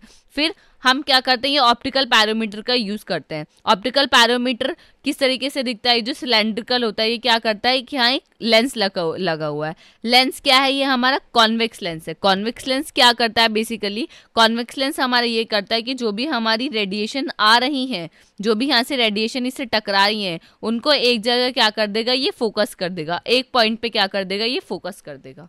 इसलिए हम किसका यूज़ करते हैं? कॉन्वेक्स लेंस का यूज़ करते हैं। और ये जो बाहर ये सर्कुलर है, इसको हम क्या बोलते हैं? Circular body. फिर यहाँ क्या लगा हुआ होता है? यहाँ है हमारा फिलामेंट। फिलामेंट हमारा किससे बना है? टंजस्टर से बना हुआ है। ये किससे कनेक्टेड है, ये हमारे एक रेजिस्टेंस, एक सर्किट से कनेक्टेड है, जिसके अंदर एक रेजिस्टेंस है, एक बैटरी है और एक क्या है हमारा अमीटर है। ठीक है, अब इसके बाद यहाँ क्या है, यहाँ एक हमारा रेड फिलामेंट है। रेड फिलामेंट हमारा क्या करता है, जो भी हमारी लाइट जो भी है हमारी लाइट, उसको क्या करता है, मोनोक्रोमेटिक लाइट में कन्वर्ट करता है। ठीक है, जो भी हमारी हीट आ रही है, ये जो ब्राइटनेस आ रही है, इसको मोनोक्रोमेटिक लाइट में हमारा क्या करता है, कन्वर्ट करता है। उसके बाद यहाँ हमारा एक और लेंस लगा हुआ है और यहाँ क्या है हमारा आईपीस, जहाँ से हम इसको देख पाते हैं कि इसके अंदर क्या क्या चेंजेस हो रहे हैं। ये तो हो गई इसकी कंस्ट्रक्शन कि भाई ये क्या क्या है। अब ये किस तरीके से काम करता है वो देख लेते हैं। सबसे पहले जो हमारी ये हॉट बॉडी है, इसके अंदर से क्या होती है, इतनी ज़्यादा गर्म होते हैं कि इसके अंदर से जो रेडिएशन है वो चारों तरफ से निकलते हैं। रेडिएशन निकलेंगी वो इस लेंस के पास जाएंगी, कॉन्वेक्स लेंस के पास। कॉन्वेक्स लेंस के पास जैसी जाएंगी, कॉन्वेक्स लेंस क्या कर देगा, उन सारी रेडिएशन को एक पॉइंट पे फोकस कर देगा। सारी रेडिएशन को क्या करा इसने, एक पॉइंट पे फोकस कर दिया। जहाँ ये रेडिएशन एक पॉइंट पे फोकस हो रही है, वहाँ फिलामेंट है। फिलामेंट क्या होगा, उसे हीट मिलेगी तो फिलामेंट गर्म होने स्टार्ट हो जाएगा, हॉट होना स्टार्ट हो जाएगा। बट वो एकदम से हॉट नहीं हो जाता, जैसे एकदम से रेडिएशन आ रही है तो एकदम से फिलामेंट बहुत ज़्यादा गर्म नहीं हो जाता। तो फिलामेंट को गर्म करने के लिए हम क्या करते हैं, यहाँ से जो हमने सर्किट लगाया हुआ है इसके थ्रू इसके और हीट प्रोवाइड कराते हैं, ताकि इसकी जो हीट है वो और ज़्यादा बढ़ जाए। जैसी उसकी हीट बढ़ेगी, अगर आप बाहर से देख रहे हो और आपको अगर फिलामेंट के सिर्फ और सिर्फ ये जो ये जो फिलामेंट आपको नहीं दिख रहा है, आप समझिए फिलामेंट डिसअपियर है, बस आपको ये थोड़े थोड़े जो इसके लैग्स है ना ये दिख रहे हैं। तो इसका मतलब क्या है कि जो आपकी हॉट बॉडी है और जो फिलामेंट के बीच का जो क्या बोलते हैं उसको हॉटनेस है, उसका टेम्परेचर है, वो दोनों का क्या टेम्परेचर है, वो इक्वल है। यानी जो ऑब्जेक्ट जितना गर्म है उतना ही हमारा फिलामेंट गर्म है, दोनों का टेम्परेचर इक्वल हो चुका है। तो जब आपको क्या दिखेंगे, सिर्फ और सिर्फ इस फिलामेंट के दोनों ये लेग्स दिखेंगे। ठीक है, क्लियर है आपको। अब आपको क्या कर रहा है कि आप देख रहे हो आईपीस से, तो आपको फिलामेंट दिख रहा है। ठीक है, अगर आपको फिलामेंट दिख रहा है तो इसका मतलब यानी जो आपका जो कलर है वो डार्क दिख रहा है आपको फिलामेंट का। ठीक है, डार्क कलर दिख रहा है, तो इसका मतलब क्या है, ऑब्जेक्ट का टेम्परेचर हमारा क्या है, कम हो गया है। क्या हो गया, ऑब्जेक्ट का टेम्परेचर हमारा कम हो गया है। और अगर आपको ब्राइटर कलर दिख रहा है, जैसे आप देख रहे हो आपको फिलामेंट का कलर जो है वो ब्राइटर दिख रहा है, तो इसका मतलब क्या है कि हमारा जो ऑब्जेक्ट है वो बहुत ज़्यादा गर्म है इन कंपैरिजन टू फिलामेंट। ये इसका पूरा प्रोसीजर होता है। इसमें मैं आपको बताऊँ ना, तो ये कुछ इस तरीके से, जो चीज़ मैंने आपको बताई ना वो कुछ इस तरीके से होती है कि भाई जो हमारा, ये आपको मैं यहाँ दिखा दूँ कि जो हमारा फिलामेंट है अगर वो कुछ इस तरीके से दिख रहा है तो आपका क्या, ये डार्क कलर है। डार्क कलर का मतलब है कि ऑब्जेक्ट का जो टेम्परेचर है वो कम है। ठीक है, और अगर आप देख रहे हो आई से और आपको सिर्फ दो ऐसे लैग से दिख रहे हैं, तो इसका मतलब क्या है, जो फिलामेंट है वो डिसअपियर है। डिसअपियर का मतलब क्या है कि जो दोनों का टेम्परेचर है वो क्या हो गया है, दोनों का इक्वल हो गया है, आपके ऑब्जेक्ट का भी और फिलामेंट का भी। और अगर आप जब देख रहे हो तो वहाँ आपको ब्राइटनेस दिख रही है, ब्राइटर कलर दिख रहा है, तो इसका मतलब क्या है, जो आपका ऑब्जेक्ट है जो उसकी हॉटनेस है वो क्या है, बहुत ज़्यादा है। ठीक है, अब ये जो रेडिएशन है ना, रेडिएशन ऐसे नहीं ऐसी आती हैं, तो रेडिएशन जब आती हैं तो उनके अंदर कुछ ब्राइटनेस आती है, उनके अंदर कुछ लाइट वगैरह आती है, ब्राइटनेस आती है। तो उन ब्राइटनेस के कंपैरिजन की हेल्प से ही हम टेम्परेचर को मेजर कर पाते हैं। ठीक है, आप ये जो समझो ना, ये जो ब्राइटनेस निकल रहे हैं, ये जो रेडिएशन निकल रहे हैं थोड़ी ब्राइट होती है, तो इनके कंपैरिजन से ही हम क्या कर पाते हैं, चेक कर पाते हैं कि हमारा टेम्परेचर क्या है इस बॉडी का। अब देखो, हम इस बॉडी के पास जो है, ये जो इतनी इसके पास नहीं गई, इसको इससे टच नहीं करा, बट हमने तब भी टेम्परेचर को मेजर कर लिया। तो आई होप आपको क्लियर होगा कि ऑप्टिकल पायरोमीटर हमारा क्या करता है। ये रेड फिल्टर आपको समझ आया, जैसे ये जा रही है लाइट तो इसको क्या कर रहा है, मोनोक्रोमेटिक लाइट में कन्वर्ट कर दे रहा है।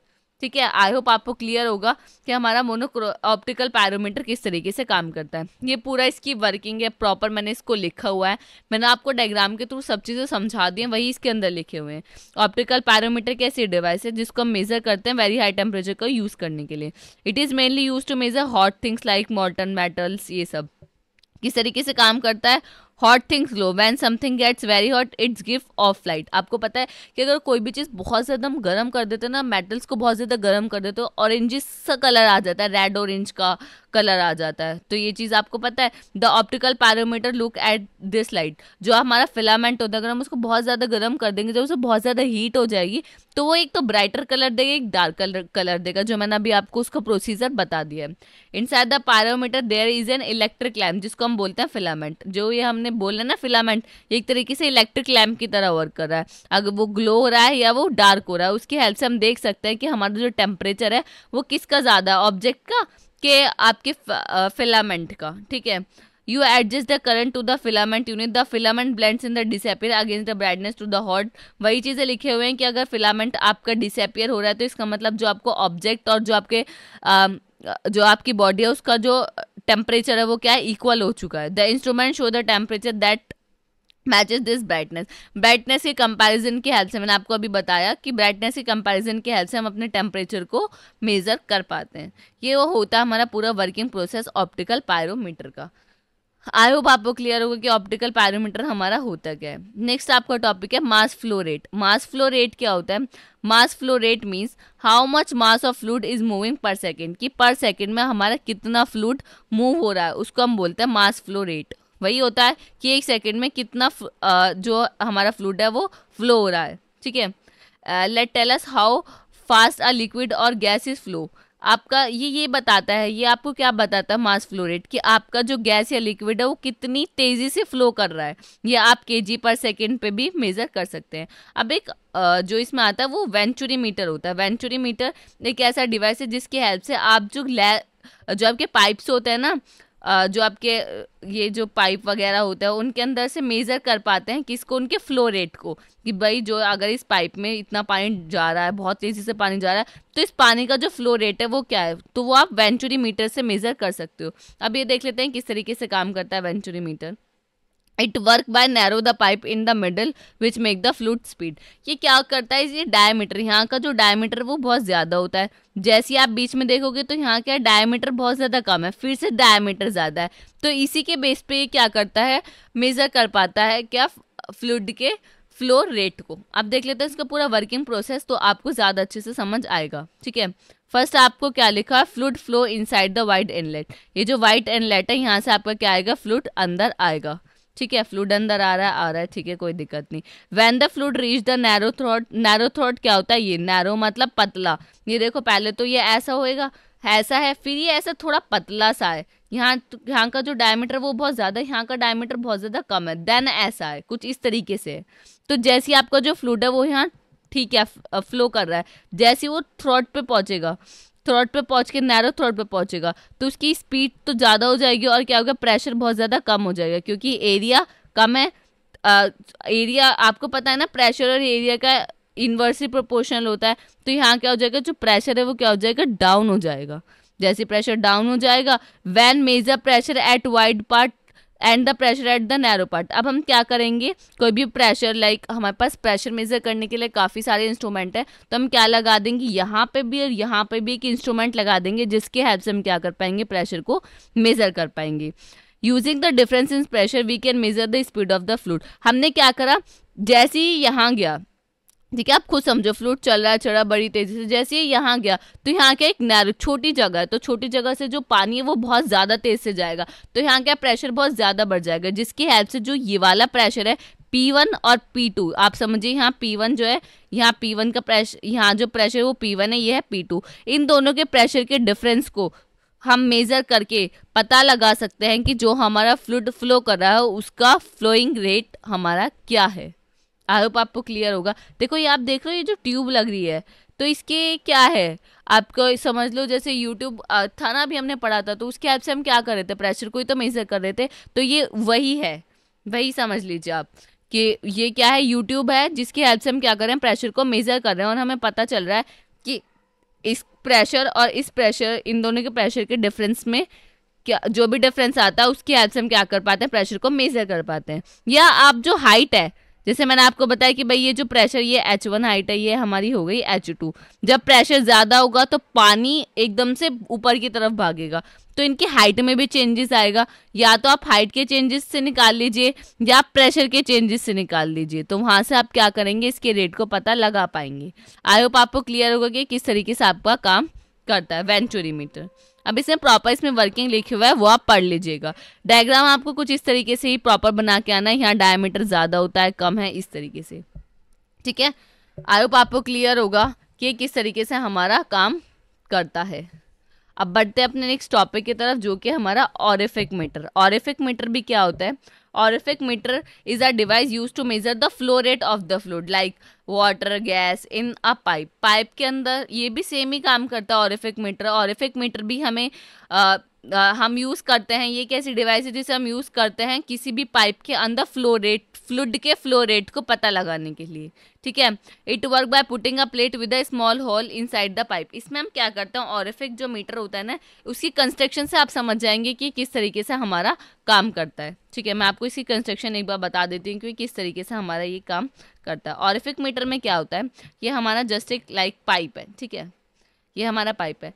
पाइप के अंदर हम एक ऑरिफिक मीटर को यहाँ रख देते हैं। ऑरिफिक मीटर क्या होता है, एक प्लेट होती है, उसके अंदर से एक छोटा सा होल होता है, यहाँ से पानी जाता है। जैसे आपने देखिए पोलो, जो बचपन में आप खाते थे पोलो, जब पोलो की शेप ऐसी तो होती है, तो इसी तरीके से एक पोलो सी रखी हुई है यहाँ बीच में। इसी पोलो को हम क्या बोलते हैं, ये हमारी क्या है, आपकी ऑरिफिक मीटर है, जो हम पाइप के अंदर लगा रहे हैं। अब यहाँ क्या, पाइप जो फ्लूइड है वो तैरा तैरा बहुत ज़्यादा तेज़ी से जा रहा है। अब यहाँ जो यहाँ तो इसे एरिया काफ़ी था, यहाँ इसे एरिया क्या, इतना सा एरिया मिल रहा है पानी जाने के लिए, इतने सा छोटा सा। अब इसके अंदर से अब जैसे यहाँ आएगा ना, तो यहाँ से पानी आ रहा है, कुछ इधर पहुँच रहा है, कुछ इधर पहुँच रहा है, कुछ इधर पहुँच रहा है। तो इसी के डिफरेंसेस से हम क्या निकालते हैं, इसके फ्लूइड रेट को निकालते हैं कि जो फ्लूइड है उसका फ्लो रेट क्या है। समझ रहे हैं आप, इसको बोलते हैं ऑरिफिक मीटर। अब जब आप इसकी वर्किंग समझोगे ना, तो आपको ज़्यादा समझ आएगा।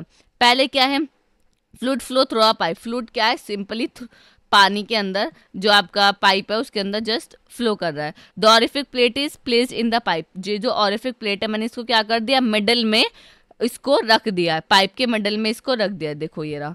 When the fluid reach the orifice, जैसे फ्लूइड जो है ऑरिफिक के पास यहाँ पहुंचेगा, तो क्या होगा, it has to squeeze through a small hole. उसे क्या करना पड़ेगा, वो जो स्मॉल होल है, जो मैं पोलो जैसा बता रही हूँ, जो स्मॉल होल है, उसके अंदर से स्क्वीज करके निकलना पड़ेगा। The fluid speed up at the hole. तो यहाँ जो फ्लूइड की स्पीड होगी वो क्या होगी, बहुत ज़्यादा तेज़ होगी, जिसकी वजह से फ्लूइड थोड़ा उधर आ जाएगा, फ्लूइड थोड़ा इधर आ जाएगा, थोड़ा उधर हो जाएगा, जिसकी वजह से क्या होगा, प्रेशर कम हो जाएगा। यहाँ तो प्रेशर ज़्यादा था, जैसे फ्लूइड यहाँ गया, यहाँ क्या हो गया, प्रेशर उसका कम हो गया।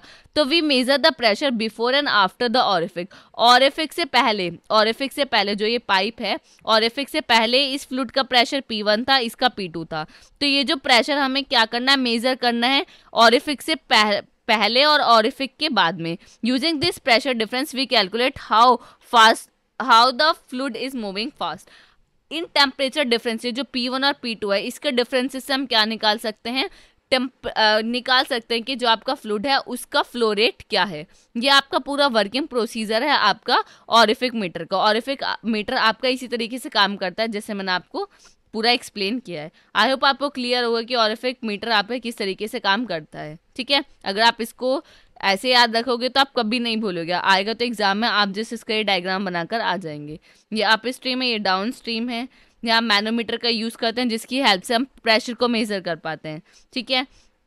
ये हमारा ऑरिफिक प्लेट होती है, जैसे मैंने आपको बताया ऑरिफिक प्लेट इस तरीके से होती है, ठीक है। तो प्रेशर के डिफरेंस से ही हम बेसिकली कभी टेम्परेचर का डिफरेंस ले रहे हैं, कभी प्रेशर का डिफरेंस ले रहे हैं, तो उन्हीं के डिफरेंसेस के बेस पे हम काफ़ी चीज़ें कैलकुलेट कर पा रहे हैं। तो यहाँ हम क्या कर रहे हैं, हम प्रेशर के डिफरेंस से पता लगा पा रहे हैं कि जो फ्लूइड का फ्लो है वो क्या है। आई होप आपको क्लियर होगा। अब बढ़ते अपने नेक्स्ट क्वेश्चन की तरफ, जो कि आपका क्वेश्चन नेगेटिव 2024-25 में पूछा गया था। तो क्वेश्चन था क्या, explain pneumatic sequencing with the practical example. आपको न्यूमेटिक सीक्वेंसिंग को समझाना था, ये होता क्या है, एक प्रैक्टिकल एग्जांपल के साथ। तो बेसिकली पहले हम बात करते हैं कि न्यूमेटिक सीक्वेंसिंग बेसिकली क्या होता है। जो न्यूमेटिक वर्ड है, उस वर्ड का जो मतलब होता है ना, वो है हम आपका एयर। जो pneumatic come from a word that means air, ठीक है। Pneumatic means using compressed air to do work. Pneumatic का मतलब यह है कि आप किसी भी वर्क को कर रहे हैं, उसके अंदर अगर आप कंप्रेस्ड एयर का वर्क यूज़ कर रहे हैं किसी वर्क को करने के लिए, तो वो आपका क्या कहलाएगा, निमैटिक्स, ठीक है। अब सीक्वेंसिंग का मतलब क्या होता है? सीक्वेंसिंग का बेसिकली मतलब क्या होता है कि कोई भी काम आप स्टेप बाय स्टेप कर रहे हैं, कि भाई पहले मुझे ये काम करना है, देन ये काम करना है, देन ये काम करना है। तो इसका मतलब क्या है कि हम सीक्वेंसिंग को यूज कर रहे हैं। Sequencing means doing step one after another in order. किसी भी ऑर्डर में किसी भी काम को कंप्लीट करने के लिए जो हम सीक्वेंस को फॉलो करते हैं ऑर्डर बाय ऑर्डर, उसको हम बोलते हैं सीक्वेंसिंग। अगर मैं बात करूँ न्यूमेटिक सीक्वेंसिंग क्या होता है, न्यूमेटिक सीक्वेंसिंग क्या होता है? Pneumatic sequencing is when is making slender move in a planned order automatically। Pneumatic sequencing एक ऐसी टेक्निक है जिसकी हेल्प से हम क्या करते हैं, जो स्लेंडर का मूवमेंट होता है उसको हम प्लान कर देते हैं कि भाई ये ऑटोमेटिकली इस ऑर्डर से ये क्या करेगा, मूवमेंट करेगा। ठीक है। अब वो हम एक प्रैक्टिकल एग्जांपल से देखेंगे, रियल लाइफ एग्जांपल से देखेंगे कि किस तरीके से हमारा ये वर्क करते हैं। ठीक है। वाई डू वी नीड, हमें क्यों नीड है कि आप समझिए कि एक हमें मशीन है, उसको पुश भी करना है, क्लैम्प भी कराना है, ड्रिल भी कराना है। तो हमें क्या करना होगा, वहाँ हमें न्यूमेटिक सीक्वेंसिंग का यूज़ करना पड़ेगा ताकि ऑटोमेटिकली वो जो सिलेंडर्स हैं वो आपस में मूव कर सकें और वो आपस में खुद से काम ऑटोमेटिकली कर सकें। अगर हम प्रैक्टिकल एग्जाम्पल की बात करें तो ऑटोमेटिक डोर सिस्टम जो आप देखते हो, जैसे कि आप जूडियो जाओगे ना, तो जूडियो में जैसे आप बाहर जाते हो तो एक बहुत बड़ा गेट स्टार्टिंग में ही रहता है। तो गेट क्या है, वो आपको ऑटोमेटिकली डोर सिस्टम है। वहां आप जाओगे, वहां पे कोई की कुछ नहीं करना, जैसे ही आप जाओगे वो डोर खुल जाता है। तो आपने कभी सोचा वो डोर कैसे खुल जाता है? क्या भाई कोई कैमरा वैमरा लगा हुआ है कि वो देख लेता है कि हाँ भाई कोई आ रहा है तो खोल दूं? नहीं ना। तो वो किस तरीके से वर्क करता है? तो वो जो वर्क करता है वो किस पे वर्क करता है? न्यूमेटिक सीक्वेंसिंग पे वर्क करता है। किस तरीके से वर्क करता है? सबसे पहले आपका आता है सेंसर डिटेक्शन। सेंसर डिटेक्शन में क्या होता है, जैसे कि कोई आ रहा है गेट के पास, तो वो क्या कर रहा है, जो मोशन हो रहा है उसको सेंस कर लेता है। सेंसर की डिटेक्शन की हेल्प से हम क्या करते हैं, मोशन को सबसे पहले सेंस करते हैं। देन क्या होता है, डोर ओपन होता है। जो न्यूमेटिक सिलेंडर्स है ना, वो क्या करते हैं, डोर को पुश करते हैं कि डोर ओपन हो जाए। ठीक है। अब डोर क्या होगा, डोर ओपन तो हो गया भाई, एकदम थोड़ी बंद हो जाता है। वो ये जो हमारा डोर ओपनिंग का प्रोसेस है, न्यूमेटिक्स जो सिलेंडर्स हैं वो ये करते हैं, डोर को ओपन कर देते हैं और वो मशीन वेट करती है जब तक कि डोर पूरा ओपन नहीं हो जाता और नेक्स्ट स्टेप जो भाई पर्सन आ रहा है वो डोर को पार नहीं कर लेता, तब तक वो क्या करता है, न्यूमेटिक सिलेंडर्स अब डोर को ओपन रखते हैं। ये होता है आपका दूसरे स्टेप। थर्ड क्या होता है, होल्डिंग पोजीशन। होल्डिंग पोजीशन का मतलब क्या होता है, जो सेकंड सिलेंडर है वो क्या करता है, डोर को होल्ड करे रखता है कि भाई अगर काफ़ी सारे लोग एक साथ आ रहे हैं तो भाई ऐसा लाइक कुछ सेकंड तो डोर को खुला रखना पड़ेगा। जो डोर को होल्ड करने का काम है वो आपका सेकंड सिलेंडर कर रहा है, ताकि जो आपके पैसेंजर्स हैं, जो भी लोग आ रहे हैं जूडो के अंदर, वो सेफली अंदर पहुंच सके। ऐसा ना हो कि एकदम से गेट बंद हो जाए। तो आई होप आपको क्लियर होगा। तो ये जो पूरा ऑटोमेटिक डोर सिस्टम है वो टोटल न्यूमेटिक सिस्टम के ऊपर बेस्ड है, जिसमें हम न्यूमेटिक सिलेंडर्स का यूज़ करते हैं जो डोर को पुश करता है और डोर को होल्ड करके रखता है, ताकि भाई जब तक कोई जा रहा है तो वो डोर जो है आराम से खुला रहे। तो ये पूरा प्रोसीजर होता है। आई होप आपको क्लियर होगा। आपको यही समझा कर आना था एक प्रैक्टिकल एग्जाम्पल के साथ। बढ़ते हैं अपने नेक्स्ट क्वेश्चन की तरफ, जो कि आपका एक्सप्लेन रैचलेट मैकेनिज्म, जो आपका 2024-25 में पूछा गया। तो रैचलेट मैकेनिज्म बेसिकली होता क्या है? जो रैचलेट मतलब है ना, इसका मतलब है दांतेदार, और मैकेनिज्म का रैचलेट एंड पॉल, PAWL, पॉल, ये होता है रैचलेट एंड पॉल। पॉल्स का मतलब क्या होता है, रोकने वाला। रैचलेट मतलब दांतेदार कोई चीज़ होती है ना, उसको हम बोलते हैं रैचलेट। तो भाई ये पूरा रैचलेट मैकेनिज्म ये क्या होता है, ये इसका पूरा डायग्राम है, जिसे आप देखते हो कि रैचलेट मैकेनिज्म एक ऐसी डिवाइस है जो क्या करते हैं, हमारा मोशन जो है एक ही डायरेक्शन में कराती है। जो हमारा या तो आपको क्लॉकवाइज कराना, तो ये क्या करेगी, हमेशा जो मोशन कराएगी वो क्लॉकवाइज ही कराएगी। Stop motion in the opposite direction, ये क्या करती है रैचलेट मैकेनिज्म। रैचलेट मैकेनिज्म एक ऐसा डिवाइस है जो हमारा मोशन कराती है एक डायरेक्शन में, और जो हम अपोजिट डायरेक्शन में मोशन करना चाहते हैं कि भाई अभी तो हम क्लॉकवाइज चले, देन हम एंटी क्लॉकवाइज चलना चाहते हैं, तो उसको क्या करती है, प्रिवेंट करती है, उसको रोकती है। ठीक है। अब you can think it like one way lock, कि भाई आप ऐसा समझ सकते हैं कि भाई कोई चीज़ आपको बस लॉक करना है, आप उसको खोल नहीं सकते। ठीक है, लॉक कर दी। ठीक है। अब हमें क्यों नीड है, why do we see, where do we see it. अब हम देख लेते हैं, हम इसे कहाँ कहाँ देख लेते हैं। आप देखते हो सबसे बेस्ट एग्जांपल है बाईसाइकिल। जो बाईसाइकिल के जो आप बैरिंग देखते हो वो कुछ इस तरीके से नोकीली से होते हैं ना, तो अगर आप साइकिल क्लॉकवाइज चला रहे हो तो साइकिल बढ़िया चलती है। बट जैसे आप पैंडल जो होते हैं साइकिल के, अगर आप पैंडल उल्टे मारने शुरू कर दो तो क्या होती है, आवाज़ सी आती है, कट कट सी आवाज़ आती है। तो वो क्या होता है, उसके अंदर क्या, वहाँ हम रेचलेट मैकेनिज्म का यूज़ करते हैं, बेरिंग जो हम बोलते हैं, जो साइकिल को सिर्फ और सिर्फ एक ही डायरेक्शन में मोशन कराता है, क्या, क्लॉकवाइज में, कि भाई आप क्लॉकवाइज में ही पैंडल चलेंगे, एंटी क्लॉकवाइज चलोगे तो वो आपको अपोज करता है, आपको रोकता है कि भाई नहीं, एंटी क्लॉकवाइज आप नहीं चलो, तभी वो आपको चर चर चर सी आवाज़ आती है। क्लियर है आपको कि रेचलेट मैकेनिज्म आपका क्या होता है। मेनली पार्ट्स इसके रेचलेट व्हील्स होते हैं, जो ये रहे, around gear with raw tooth shaped teeth. ये क्या होता है, इसको हम रेचलेट व्हील बोलते हैं, जिसके अंदर ये टीथ होते हैं, टीथ टाइप होते हैं, जिनका जो एंगल होता है, जो ये दो टूथ के बीच में अगर मैं एंगल की बात करूं तो ये क्या होता है, हमारा 30 डिग्री एंगल इसके इनके बीच में होता है।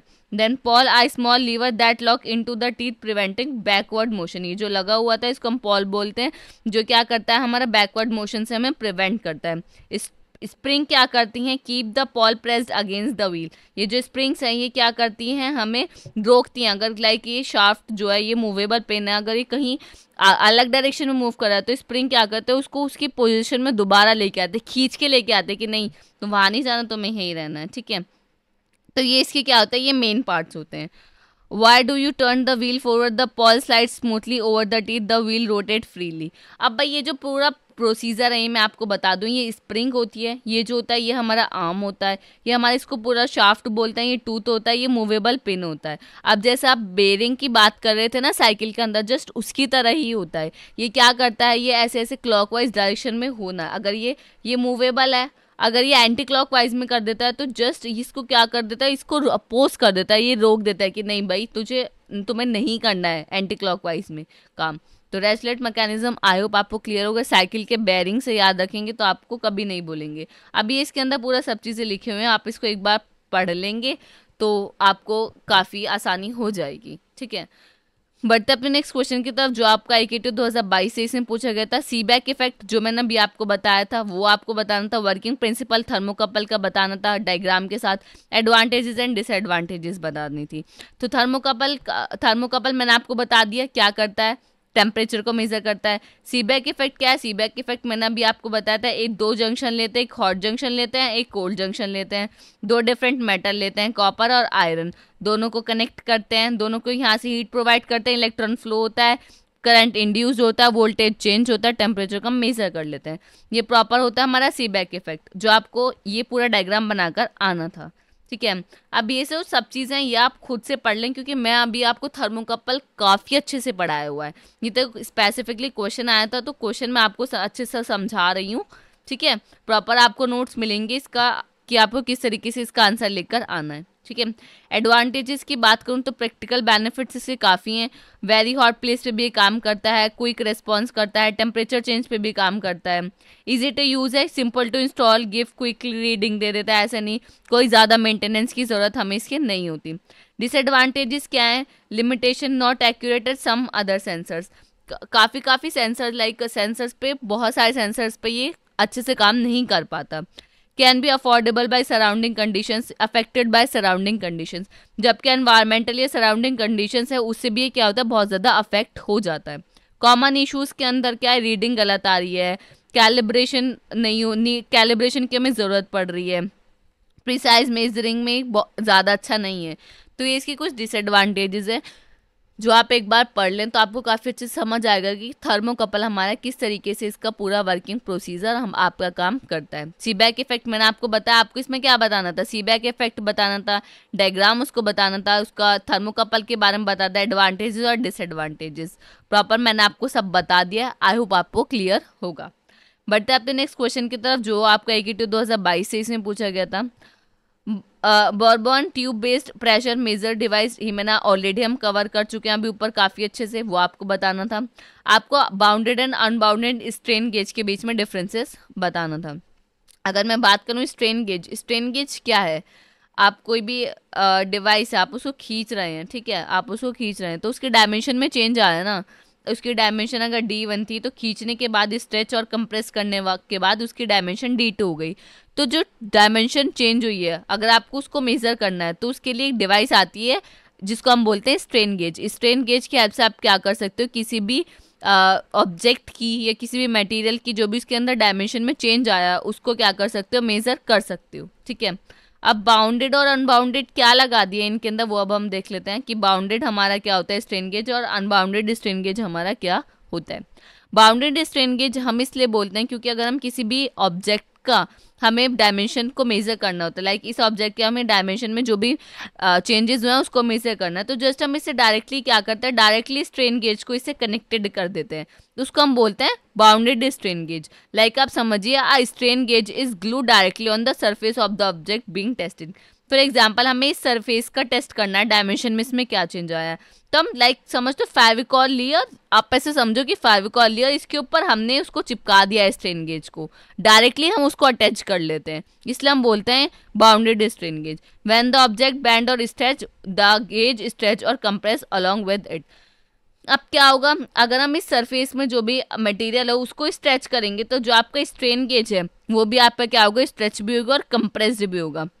This change alter its electrical resistance, जिसकी हेल्प से जो इसका इलेक्ट्रिकल रेसिस्टेंस है उसके अंदर चेंज आएगा, which is measure to calculate strain, जिसकी हेल्प से हम क्या कर सकते हैं, स्ट्रेन को कैलकुलेट करते हैं। क्लियर है आपको। बाउंडेड स्ट्रेन गेज में क्या होता है कि अगर आप किसी भी ऑब्जेक्ट का जो डायमेंशन आप उसको चेक करना चाह रहे हैं तो सिंपली आप उस ऑब्जेक्ट से डायरेक्टली कनेक्ट कर देते हैं स्ट्रेन गेज को, और जब आप उसको स्ट्रेच उस ऑब्जेक्ट को स्ट्रेच या बेंड करते हो तो उसके साथ आपका स्ट्रेन गेज भी स्ट्रेच या बेंड हो जाता है, जिसकी हेल्प से इलेक्ट्रिकल रेसिस्टेंस चेंज होता है और आप स्ट्रेन को मेजर कर लेते हो। ये होता है हमारा बाउंडेड स्ट्रेन गेज। अनबाउंडेड में क्या होता है, अनबाउंडेड में ऐसा कुछ नहीं होता। अनबाउंडेड में हम ऐसा नहीं करते कि अगर ऑब्जेक्ट करे तो ऑब्जेक्ट के ऊपर ही हमने डायरेक्टली उसको लगा दिया ग्लू से, ऐसे नहीं करते। हम इसमें क्या करते हैं, the strain gauge wire are not glue directly on the part, इसमें हम डायरेक्टली उसको कनेक्ट नहीं करते। Instead of the wire held in a place inside a frame and when the frame deform it change the length of the wire। कुछ इस तरीके से हम कर देते हैं, हम क्या करते हैं एक वायर की तरह इसमें इसको क्या कर देते हैं, फ्रेम के अंदर अटैच कर देते हैं, जिसकी वजह से हमारा क्या होता है, वायर का रेसिस्टेंस चेंज होता है। जिस तरीके से हम इसको मूव करेंगे, क्योंकि ये मूवेबल है, ऊपर नीचे हो सकता है, लाइक ये 3D शेप है, इस तरीके से है ऊपर नीचे, तो ये मूवेबल हो सकता है। तो जैसे ही हम इसको मूव करेंगे तो वायर का जो रेसिस्टेंस है वो चेंज होगा, उसकी हेल्प से जो जो भी चेंजेस होंगे उसकी हेल्प से हम क्या कैलकुलेट कर सकते हैं, स्ट्रेन को कैलकुलेट कर सकते हैं। क्लियर आपको, ये है हमारा अनबाउंडेड। ठीक है, जो हमारा बाउंडेड में जो वायर्स होते हैं उसको हम काफ़ी प्रोटेक्शन प्रोवाइड कराते हैं, जबकि इसमें हम प्रोटेक्शन प्रोवाइड नहीं कराते। डिफरेंसेस की अगर मैं बात करूं तो अटैचमेंट क्या होता है, इसे हम अटैच कर देते हैं सरफेस पे, इसमें नहीं करते। यूज़ क्या होता है, मेजर करता है स्ट्रेन को डायरेक्टली स्ट्रक्चर के बेस पे, often the transducer from the force measurement. इसमें हम क्या करते हैं, आपने लास्ट पॉइंट नहीं पढ़ा, often use inside load cells और फोर्स ट्रांसड्यूसर्स। हम इसमें जो डायरेक्टली स्ट्रेन को कैलकुलेट नहीं करते हम क्या करते हैं, जो फोर्स लगाइए, जो ट्रांसड्यूसर की हेल्प से जो चेंजेस आ रहे हैं इसके फोर्सेस में, उसकी हेल्प से हम कैलकुलेट करते हैं। इसके वेरी कॉमन एंड सिंपल है, ये थोड़ा स्पेशलाइज्ड एप्लीकेशंस है क्योंकि इसके अंदर हम डायरेक्टली मेजर नहीं करते, और डायरेक्टली ऐसा नहीं है कि भाई ये बहुत ज़्यादा यूज़ होता है। ठीक है, आई होप आपको क्लियर होगा कि अब बढ़ते अपने नेक्स्ट क्वेश्चन की तरफ, जो कि आपका AQ 2021-22 में पूछा गया था। तो क्वेश्चन था क्या, what are the example of mechatronic system, how does the evolution of mechatronics take place. आपको बताना था कि मैटरट्रॉनिक सिस्टम क्या होता है, उसका मतलब उसके एग्जाम्पल्स को बताना था और उसके इवोल्यूशन को एक्सप्लेन करना था। तो सबसे पहले तो यही देख लेते हैं भाई ये मैटरट्रॉनिक्स होता क्या है। मैटरट्रॉनिक्स थोड़ा लगता है कि मैकेनिक्स और इलेक्ट्रॉनिक्स को मिला दिया तो बन गया है। तो क्या हुआ, एक बार काफ़ी सारे इंजीनियर्स एक साथ बैठे, उन्होंने सोचा भाई कोई मैकेनिकल का है, कोई इलेक्ट्रॉनिक्स का है, कोई इलेक्ट्रिकल का है, कोई कंप्यूटर साइंस का है, कोई टेलीकम्युनिकेशन का है, अलग अलग ब्रांचेस के इंजीनियर्स बैठे। तो उन्होंने सोचा कि हम ऐसा ना करें कि सारी ब्रांचेस को एक जगह मिला दें और एक बना दें, ठीक है, उनका एक कॉम्बिनेशन बना दें। तो भाई सबको ये आइडिया न्यू सा लगा, तो समझो हाँ यार कर लेते हैं। तो क्या करा, mechatronics, electronics, electrical, telecommunication, computer science, electrical, सब ऑटोमोबाइल, सबका कॉम्बिनेशन को हमने मिला के क्या बना दिया, एक मैटरट्रॉनिक्स की। भाई एक ब्रांच है या एक चीज़ है जिसको हम बोलते हैं मैटरट्रॉनिक्स। ये आपको किससे मिलके बनी है, this is a combination of this is a combination of mechanical plus electronics, mechanical plus electronic, that is known as mechatronics. ठीक है, इसके अंदर सभी चीज़ें आती हैं, electronic system, mechanical system, control system, computer, सभी चीज़ों का कॉम्बिनेशन को हम बोलते हैं मैटाट्रॉनिक्स। क्लियर है आपको? अब देख लेते हैं लिखा हुआ क्या है। Mechatronics is like having a smart team of workers, it combine mechanical part like gear motors, electrical control like computer sensors, software like programming, create intelligence system can think act their own. ये mechatronics एक तरीके से आप समझ लीजिए कि हमारे पास एक ऐसी स्मार्ट टीम है जो बहुत अच्छे से वर्क करती है, जो बहुत सारी चीज़ों का कॉम्बिनेशन है, जिसके पास मैकेनिकल पार्ट भी हैं जैसे गेयर हो गया, मोटर हो गया, इलेक्ट्रॉनिक पार्ट्स भी हैं जैसे सेंसर्स वगैरह हो गई, कम सॉफ्टवेयर पार्ट भी हैं जो कि इंटेलिजेंस ही हो गया। हमारे पास सभी चीज़ को कॉम्बिनेशन को क्या बोलते हैं? मैटाट्रॉनिक्स। अब mechatronics is a smart machine that combines, mechatronics ये है कि स्मार्ट मशीन है जो कंबाइन करते हैं मैकेनिकल पार्ट को, इलेक्ट्रॉनिक पार्ट को, कंट्रोल सिस्टम को एंड कंप्यूटर सॉफ्टवेयर्स को। इन सिंपल वर्ड्स में हम कह सकते हैं mechatronic system is a mechanic machine that can sense things और एक्ट। मैटाट्रॉनिक सिस्टम एक ऐसा मशीन बोल सकते हैं जो सेंस भी कर सकता है, थिंक भी कर सकता है, सेंस भी कर सकता है, सब चीज़ें कर सकता है। सारी जो ब्रांचेस है ना उनका कॉम्बिनेशन, जो उनकी इस कॉम्बिनेशन से जो लाइक उनके एडवांटेजेस थी ना, वो हमने एक जगह मिला के मैटाट्रॉनिक सिस्टम हमने बना दिए। अब हम इसकी एग्जाम्पल की बात करें तो सबसे पहला एग्जाम्पल है ऑटोमेटिक मशीन, वॉशिंग मशीन। जो आप आजकल यूज़ करते हैं ऑटोमेटिक वॉशिंग मशीन, वो आपका मैटाट्रॉनिक सिस्टम का ही एग्जाम्पल है। क्यों है? क्योंकि उसके अंदर मैकेनिकल पार्ट भी हैं, जो आपको रोटेटिंग ड्रम, वॉशिंग क्लोथ जो हो रहे हैं, जो आपके लाइक ऐसे घूमता है ना रोटर टाइप, तो वो क्या मैकेनिकल पार्ट है। सेंसर पार्ट क्या है? जो वाटर लेवल को डिटेक्ट करता है, जो आपको बताता है उसके साइज को, डोर को लॉक कर देता है ऑटोमेटिकली। तो वो कैसे कर रहा है? वो सेंसर काम कर रहा है। इलेक्ट्रॉनिक्स में क्या आता है? इसमें washing cycle, time, spin speed, कितना टाइमर लगाना है, वो सब क्या आता है? इलेक्ट्रॉनिक्स आ गया। सॉफ्टवेयर क्या आ गया? इसमें वॉशिंग स्टेप्स, जो आपको सोक करते हैं, वॉश करते हैं, स्पिन करते हैं, जो भी सब चीज़ें होनी है वो सब चीज़ें कौन करता है? सॉफ्टवेयर। तो इसमें क्या हो गया? मैकेनिकल पार्ट भी आ गया, इलेक्ट्रॉनिक्स भी आ गया, इलेक्ट्रिकल भी आ गया, सॉफ्टवेयर भी आ गया। तो that is the concept of mechatronics. तो समझ आया आपको? ऑटोमेटिक वॉशिंग मशीन किसका एग्जाम्पल है? मैटाट्रॉनिक सिस्टम का। इंडस्ट्रियल रोबोट्स ये भी मैटाट्रॉनिक्स के एग्जाम्पल है। ड्रोन्स आप देखोगे मैकेनिकल पार्ट भी होता है उनके अंदर, फ्रेम, स्पिन भी होती है, सेंसर भी होती है, ये सब 3D प्रिंटर्स आप देखते हो। तो ये सब क्या है? ये मैटाट्रॉनिक सिस्टम के एग्जाम्पल है, जिसके अंदर हम मैकेनिकल पार्ट भी यूज़ करते हैं, इलेक्ट्रॉनिक्स भी, इलेक्ट्रिकल भी, और कंप्यूटर सॉफ्टवेयर प्रोग्राम्स भी। क्लियर है आपको? तो आप इन एग्जाम्पल को अच्छे से एक्सप्लेन करके आए तो आपको काफ़ी अच्छे मार्क्स मिलेंगे। क्लियर है? अब इसमें इवोल्यूशन की बात करते हैं। तो 1969 में जो है एक जापान में एक कंपनी थी, यस कवा कुछ इसी टाइप से। तो उसके अंदर एक इंजीनियर थे टेस्नमम, ऐसी कुछ नाम था, मुझे उनका एग्जैक्टली नाम याद नहीं है।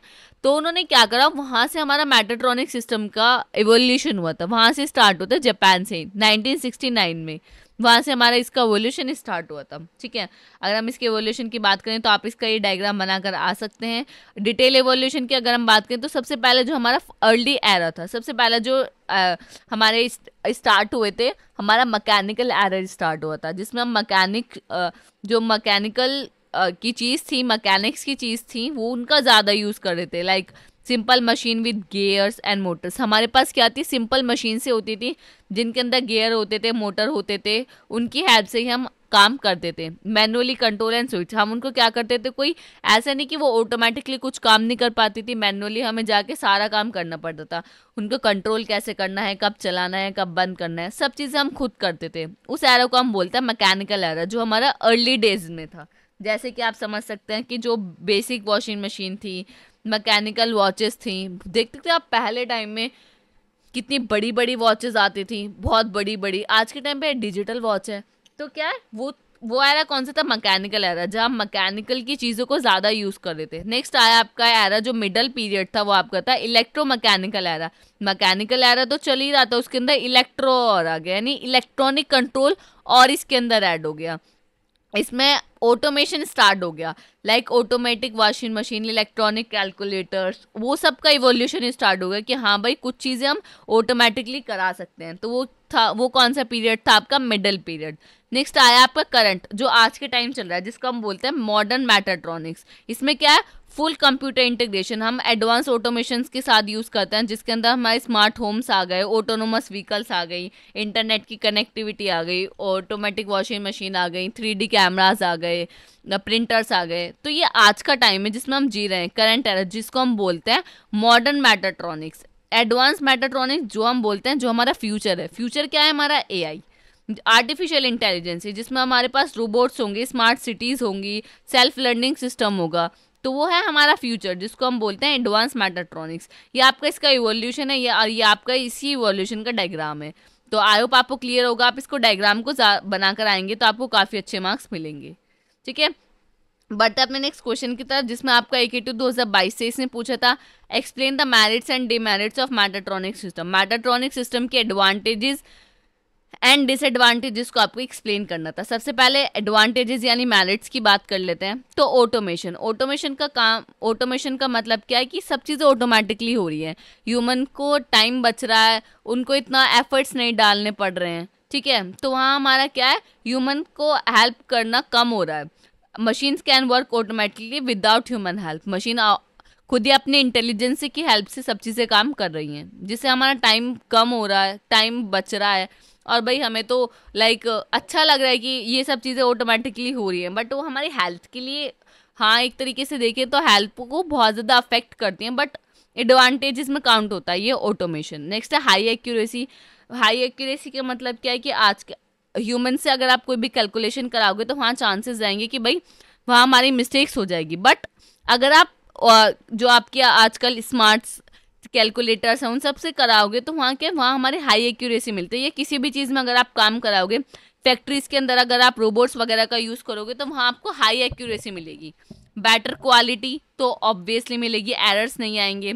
एफिशिएंसी, हमारा टाइम सेव होगा, एनर्जी सेव होगी, मनी सेव होगा, क्योंकि हमारे पास ह्यूमन की इतनी रिक्वायरमेंट नहीं होगी तो मनी तो सेव होगा, तो एफिशिएंसी भी इंक्रीज होती है। फ्लेक्सिबिलिटी, कि भाई ये सब चीज़ें जो है, ऑटोमेशन जो है, ये ऐसा नहीं है, फ्लेक्सिबल है, ये कहीं पे भी काम कर सकता है। ऐसा नहीं कि रिजिड नहीं है कि हाँ भाई ये यही काम करेगा बस, इसके अलावा कुछ नहीं करेगा। इंटेलिजेंस खुद ही सेंस करते हैं और वो खुद ही उन चीज़ों पे रिएक्ट करते हैं, हमें बताने की ज़रूरत नहीं होती। सेफ्टी, डेंजरस टास्क भी बहुत इजीली परफॉर्म कर पाते हैं, जैसे कि हॉट मेटल्स को फैक्ट्रीज के अंदर हम नहीं हैंडल कर सकते तो रोबोट कर सकते हैं, क्योंकि अगर हम करेंगे भाई कुछ भी हो सकता है, वहाँ हमारे बहुत ज़्यादा जान को खतरा रहता है, तो हम रोबोट्स का यूज़ कर सकते हैं जहाँ ह्यूमंस की जान को खतरा रह सकता है, तो वहाँ सेफ्टी भी हमें प्रोवाइड कराता है। ये सब क्या है इसकी एडवांटेजेस। डिसएडवांटेजेस की अगर मैं बात करूँ तो सबसे पहले क्या है, इसकी जो इनिशियल कॉस्ट है वो बहुत ज़्यादा है, यानी बहुत ज़्यादा एक्सपेंसिव है। कॉम्प्लेक्सिटी, अगर कोई भी मैकेनिकल, इलेक्ट्रिकल या सॉफ्टवेयर पार्ट में कोई सी भी थोड़ी सी भी गड़बड़ी आ गई ना, तो भाई उसको ठीक करना बड़ा मुश्किल हो जाता है, यानी उसकी मेंटेनेंस काफ़ी है। स्किल मैन पावर रिक्वायर्ड, अब उसको ठीक करने के लिए भी ना ऐसे नहीं कि कोई भी आ जाएगा, हमें एक प्रॉपर अच्छा खासा इंजीनियर चाहिए जो इसी फील्ड का हो, जो ये सब चीज़ें जानता हो, ताकि वो उसको ऑपरेट कर सके और उसको रिपेयर कर सके। तो वो मिलना थोड़ा डिफिकल्ट हो जाता है। मेंटेनेंस इसका रिक्वायर्ड है, टाइम टू टाइम आपको उसको मेंटेन करना पड़ेगा, तभी वो सब चीज़ें करेंगी। लेस एम्प्लॉयमेंट, इसका मतलब क्या है, जब ह्यूमंस की ज़रूरत नहीं रहेगी तो जॉब कम रहेगी, तो हमारा अनएम्प्लॉयमेंट तो बढ़ेगा ही, समझ रहे हैं आप। Next dependency on power and electronics. Totally क्या होगा कि पावर और इलेक्ट्रॉनिक्स पर ये जो डिवाइसेस हैं ये क्या डिपेंडेंट हो जाएंगी। लाइट आएगी तो चलेंगी, नहीं आई तो नहीं चलेंगी, तो वो सब चीज़ें हमारी डिसएडवांटेजेस में काउंट होती हैं। आई होप आपको क्लियर होगा, तो आप इसके एडवांटेजेस एंड डिसएडवांटेजेस को अच्छे से इनको एक्सप्लेन कर आ जाए। बढ़ते अपने नेक्स्ट क्वेश्चन की तरफ, जो आपका AKT 2022-23 में पूछा गया था। डिफ्रेंशिएट बिटवीन, डिफरेंसेस बताने थे आपके autotronics, bionics and avionics along with their applications. अगर मैं बात करूं ऑटोट्रॉनिक्स क्या होता है, बायोनिक्स क्या होता है, एवियोनिक्स क्या होता है, ये आपको बताना था विद एप्लीकेशंस। तो ऑटोट्रॉनिक्स जो है 2 वर्ड से मिलके बना है, ठीक है। ऑटोट्रॉनिक्स जो है हमारा 2 वर्ड से मिलके बना है, जो कि है आपका ऑटोमोबाइल्स प्लस इलेक्ट्रॉनिक्स। अगर हम ऑटोमोबाइल्स में इलेक्ट्रॉनिक्स का यूज़ करते हैं तो दैट इज, उसको हम क्या बोलते हैं, वो क्या है हमारा ऑटोट्रॉनिक्स। फॉर एग्जांपल कार के अंदर GPS आप देखते हैं, GPS कार के अंदर कैमरा देखते हैं, कार के अंदर आप म्यूजिक सिस्टम देखते हैं, तो ये क्या है, ये इलेक्ट्रॉनिक डिवाइसेस हैं जिनका हम यूज़ कर रहे हैं ऑटोमोबाइल्स के अंदर, तो इनको ही हम बोलते हैं ये क्या है, हमारा ऑटोट्रॉनिक्स, जो हमारे क्या कराते हैं, जो हमारी सेफ्टी को इंक्रीज करते हैं। जैसे एयर बैग हो गया, एयर बैग क्या करता है, एक्सीडेंट से हमें बचाता है। तो ये क्या है, एयर बैग क्या एक इलेक्ट्रॉनिक डिवाइस है जो हम ऑटोमोबाइल्स के अंदर यूज़ कर रहे हैं, जिसको हम बोलते हैं ऑटोट्रॉनिक्स। जो ऑटोट्रॉनिक्स है ये हमारे क्या है, आजकल सेफ्टी को भी इंक्रीज कर रहा है, ठीक है, ये हमारा होता है ऑटोट्रॉनिक्स। अगर मैं इसके पर्पस की बात करूं तो ये सेफ्टी को इम्प्रूव करता है, कंफर्ट और परफॉर्मेंस को इंक्रीज करता है, कार, ट्रक्स, इन सब के, जैसे मैंने आपको बताया, ठीक है। हाँ, ये इसके एग्जाम्पल्स हैं, एप्लीकेशन है, ये आप पढ़ लें, ठीक है। नेक्स्ट है आपका बायोनिक्स। बायोनिक्स का मतलब क्या है, bionics is the combination of biology plus electronics. अगर आप बायोलॉजी के अंदर इलेक्ट्रॉनिक्स का यूज़ करें तो इलेक्ट्रॉनिक्स, तो आप क्या, वो क्या बन जाएगा हमारा बायोनिक्स। बायोलॉजी तो हम लोगों से रिलेटेड है, ह्यूमन बीन से रिलेटेड है, तो अगर आप ह्यूमन बीन के अंदर कुछ इलेक्ट्रॉनिक डिवाइसेस का यूज़ कर रहे हैं तो दैट इज़ द उसको हम क्या बोल देंगे, बायोनिक्स। जैसे कि आजकल आप देखते हो कि अगर किसी को सुनने में दिक्कत होती है, किसी को सुन नहीं पाते, तो मशीन आती है, वो अपने कान में लगाते हैं और उनको आवाज़ ठीक ठाक आती है। तो वो क्या है, वो जो मशीन है वो क्या, इलेक्ट्रॉनिक डिवाइस कहाँ यूज़ कर रहे हैं, बायोलॉजी के अंदर। तो वो किसका एग्जाम्पल हुआ, हमारा बायोनिक्स का। पीस मेकर, आप जानते हैं जिसका हार्ट में प्रॉब्लम होती है, पीस मेकर डलता है, तो वो क्या करता है, हार्ट बीट को कंट्रोल करता है। पीस मेकर क्या, एक इलेक्ट्रॉनिक डिवाइस है, किसके अंदर जा रहा है, वो बायोलॉजी, ह्यूमन बॉडी के अंदर, तो वो क्या हुआ, बायोनिक्स हुआ। एआई जॉइंट्स जो आप देखते हो, तो ये सब क्या, ये सब है हमारा बायोनिक्स, की हम ह्यूमन लाइफ के अंदर, ह्यूमन बॉडी के अंदर इलेक्ट्रॉनिक्स डिवाइसेस का यूज़ कर रहे हैं, तो उसको हम बोलते हैं बायोनिक्स। पर्पस क्या है, टू रिप्लेस और इनहेंस बॉडी पार्ट ऑफ और फंक्शंस, ताकि अगर कोई भी दिक्कत हो जाए, कोई हमारा बॉडी पार्ट खराब हो जाए तो हम उसको रिप्लेस कर सकें। जैसे आपको पता है कि पीस मेकर या हियरिंग की जो प्रॉब्लम होती है उसको आजकल रिजॉल्व कर दिया गया है, हम क्या लगाते हैं, कान में लगा लेते हैं तो ठीक ठाक सुनाई आती है, ठीक है, वो होता है हमारा बायोनिक्स, ठीक है। आप इसको पढ़ लें प्रॉपर तो आपको समझ आ जाएगा, मैंने वैसे आपको एक्सप्लेन कर दिया है। एवियोनिक्स की अगर मैं बात करूं तो ये क्या है, एविएशन, इसकी किस चीज़ का कॉम्बिनेशन है, ये हमारा दो वर्ड का, एविएशन प्लस इलेक्ट्रॉनिक्स। अगर हम एविएशन के अंदर इलेक्ट्रॉनिक्स का यूज़ करते हैं तो वो क्या बन जाता है, हमारा एवियोनिक्स। अब एविएशन का मतलब क्या है कि भाई ये जो एविएशन है, एविएशन का मतलब क्या है, ये इलेक्ट्रॉनिक्स क्या है, या इलेक्ट्रॉनिक्स, ठीक है। एविएशन का मतलब क्या है, एविएशन का मतलब है एरोप्लेन्स, एरोप्लेन जो आप देखते हो, मिसाइल्स जो आप देखते हो, ये सब क्या है, एविएशंस। जो एयरक्राफ्ट हो गए, ये सब क्या है आपके एविएशन। अगर हम इन सब के अंदर इलेक्ट्रॉनिक सिस्टम का यूज़ करते हैं तो उसको हम बोलते हैं एविएशंस। जैसे कि आपको पता है कि एयरक्राफ्ट वेदर फोरकास्टिंग का हम यूज़ करते हैं कि जो पायलट है वो चेक कर पाता है कि आगे का जो मेरा रूट है उसका वेदर कैसा है, तो हम वहाँ इलेक्ट्रॉनिक डिवाइसेस का यूज़ करें किसके अंदर, एविएशन, यानी एरोप्लेन्स वगैरह के अंदर, तो वो किसके एग्जाम्पल हुआ, हमारा एवियोनिक्स का, ठीक है। Space craft, missile, AI, satellites का हम यूज़ करते हैं, तो यार सैटेलाइट्स क्या, इलेक्ट्रॉनिक डिवाइस कहाँ यूज़ कर रहे हैं, एविएशन के अंदर, तो उसको हम क्या बोलेंगे, एवियोनिक्स। क्लियर है आपको, या आप इसको पढ़ लेना, काफ़ी अच्छे से डिटेल में इसको लिखा हुआ है, मैंने आपको एक अच्छी तरीके से एक्सप्लेन कर दिया। ये इसका बेसिक एग्जाम डिफरेंसेस हैं, इनको आप एक बार पढ़ लोगे तो आपको काफ़ी अच्छे से समझ आ जाएगा। बढ़ते अपने नेक्स्ट क्वेश्चन की तरफ, जो आपका EQ 2024-25 में पूछा गया था। तो क्या पूछा गया, define the term actuation system in mechatronics. Mechatronics के अंदर ये एक्चुएशन सिस्टम क्या होता है, बेसिकली एक्चुएशन सिस्टम हमारा क्या करता है, जो भी इंस्ट्रक्शन होती हैं, जो भी सिग्नल्स होते हैं उनको लेता है और उनको एक मूवमेंट के में कन्वर्ट कर देता है। पहले सिग्नल को समझता है कि सिग्नल क्या क्या रहा है, उसके अकॉर्डिंग जो भी मूवमेंट होता है, जो भी एक्शन लेना होता है उसको लेता है, उसी को हम बोलते हैं एक्चुएशन सिस्टम, सिंपल, ठीक है। 2 मार्क्स में आया था तो आप इसको लिख के आ जाना। तो actuation system in mechatronics is a part of system that take command, वो कमांड लेता है, उनको कंट्रोल करता है और उसके अकॉर्डिंग जो भी आपका मूवमेंट होता है, फिजिकल मूवमेंट होता है, उसको क्या करता है, परफॉर्म करता है। एग्जाम्पल जैसे इलेक्ट्रिक मोटर, हाइड्रोलिक सिलेंडर, ये सब क्या है, हमारे एक्चुएशन सिस्टम के एग्जाम्पल है। क्लियर है आपको। नेक्स्ट क्वेश्चन आपका क्या था, EQ 2023-24 में पूछा गया था, ट्रांसड्यूसर्स क्या होते हैं, उसके एक एग्जांपल को बता दीजिए। तो ट्रांसड्यूसर क्या होते हैं, ट्रांसड्यूसर एक ऐसे डिवाइस है जो क्या करता है, एक एनर्जी को दूसरी एनर्जी में कन्वर्ट करता है, तो उसको हम बोलते हैं ट्रांसड्यूसर्स, ठीक है। जैसे कि थर्मोकपल, थर्मोकपल क्या करता है, टेम्परेचर को इलेक्ट्रिकल वोल्टेज में कन्वर्ट करता है। तो टेम्परेचर, ये जो हीट एनर्जी है उसको किस में कर रहा है, इलेक्ट्रिकल एनर्जी में कन्वर्ट कर रहा है। तो एक फॉर्म ऑफ एनर्जी को दूसरी फॉर्म ऑफ एनर्जी में क्या कर रहा है, कन्वर्ट कर रहा है। तो इसको हम क्या बोल देंगे, ट्रांसड्यूसर। आई होप आपको क्लियर होगा। बढ़ते अपने नेक्स्ट क्वेश्चन की तरफ, जो आपको AGT 2022 से इसमें पूछा गया था। आपको ट्रांसड्यूसर के टाइप बताने थे, उसके based on quality to be measured. पहला टेम्परेचर ट्रांसड्यूसर, जो क्या करेगा, टेम्परेचर को मेजर करेगा, जैसे कि हमारा हो गया थर्मोकपल। प्रेशर ट्रांसड्यूसर, जो हमारा प्रेशर को मेजर करता है, जैसे कि स्ट्रेन गेज। डिस्प्लेसमेंट ट्रांसड्यूसर, जो हमारा क्या करेगा, पोजीशन को मेजर करेगा और मूवमेंट को, जैसे LVDT। लेवल ट्रांसड्यूसर, जो हमारे लिक्विड के लेवल को मेजर करेगा कि लिक्विड का लेवल क्या है, जैसे कि हमारा फ्लोट सेंसर्स। फ्लो ट्रांसड्यूसर्स क्या होता है, जो हमारे गैस, लिक्विड, इन सब के फ्लो को मेजर करते हैं, जैसे कि हमारा टर्बाइंस फ्लो मीटर हो गया। तो हमारे क्या करते हैं, जो हमारे फ्लो होते हैं उसके रेट को मेजर करते हैं। तो आई होप आपको क्लियर होगा। तो 2 नंबर में आप ये 5 बता के आ जाए, आपको अच्छे मार्क्स मिल जाएंगे। आई होप आपको क्लियर होगा। यहाँ हमारी यूनिट 5 कंप्लीट होती है। यहाँ हमने यूनिट 5 के सारे टॉपिक्स विथ 3 PYQs क्वेश्चन सभी चीज़ों को कवर किए हैं। आई होप आपको क्लियर होगा, आई होप आपको ये समझ आया होगा। अगर आपको कोई भी डाउट हो कमेंट सेक्शन में बता सकते हैं। अगर आपको हमारे नोट्स चाहिए तो डिस्क्रिप्शन में लिंक मिलेगा, आप हमारे नोट्स को वहाँ से जाके डाउनलोड कर सकते हैं। अगर आपको कोई भी डाउट हो कमेंट सेक्शन में बताना ना भूलें। अगर ये वीडियो आपको अच्छी लगे तो लाइक, कमेंट, शेयर करना ना भूलें। मिलते हैं किसी अगली वीडियो में। Thank you so much for watching this video.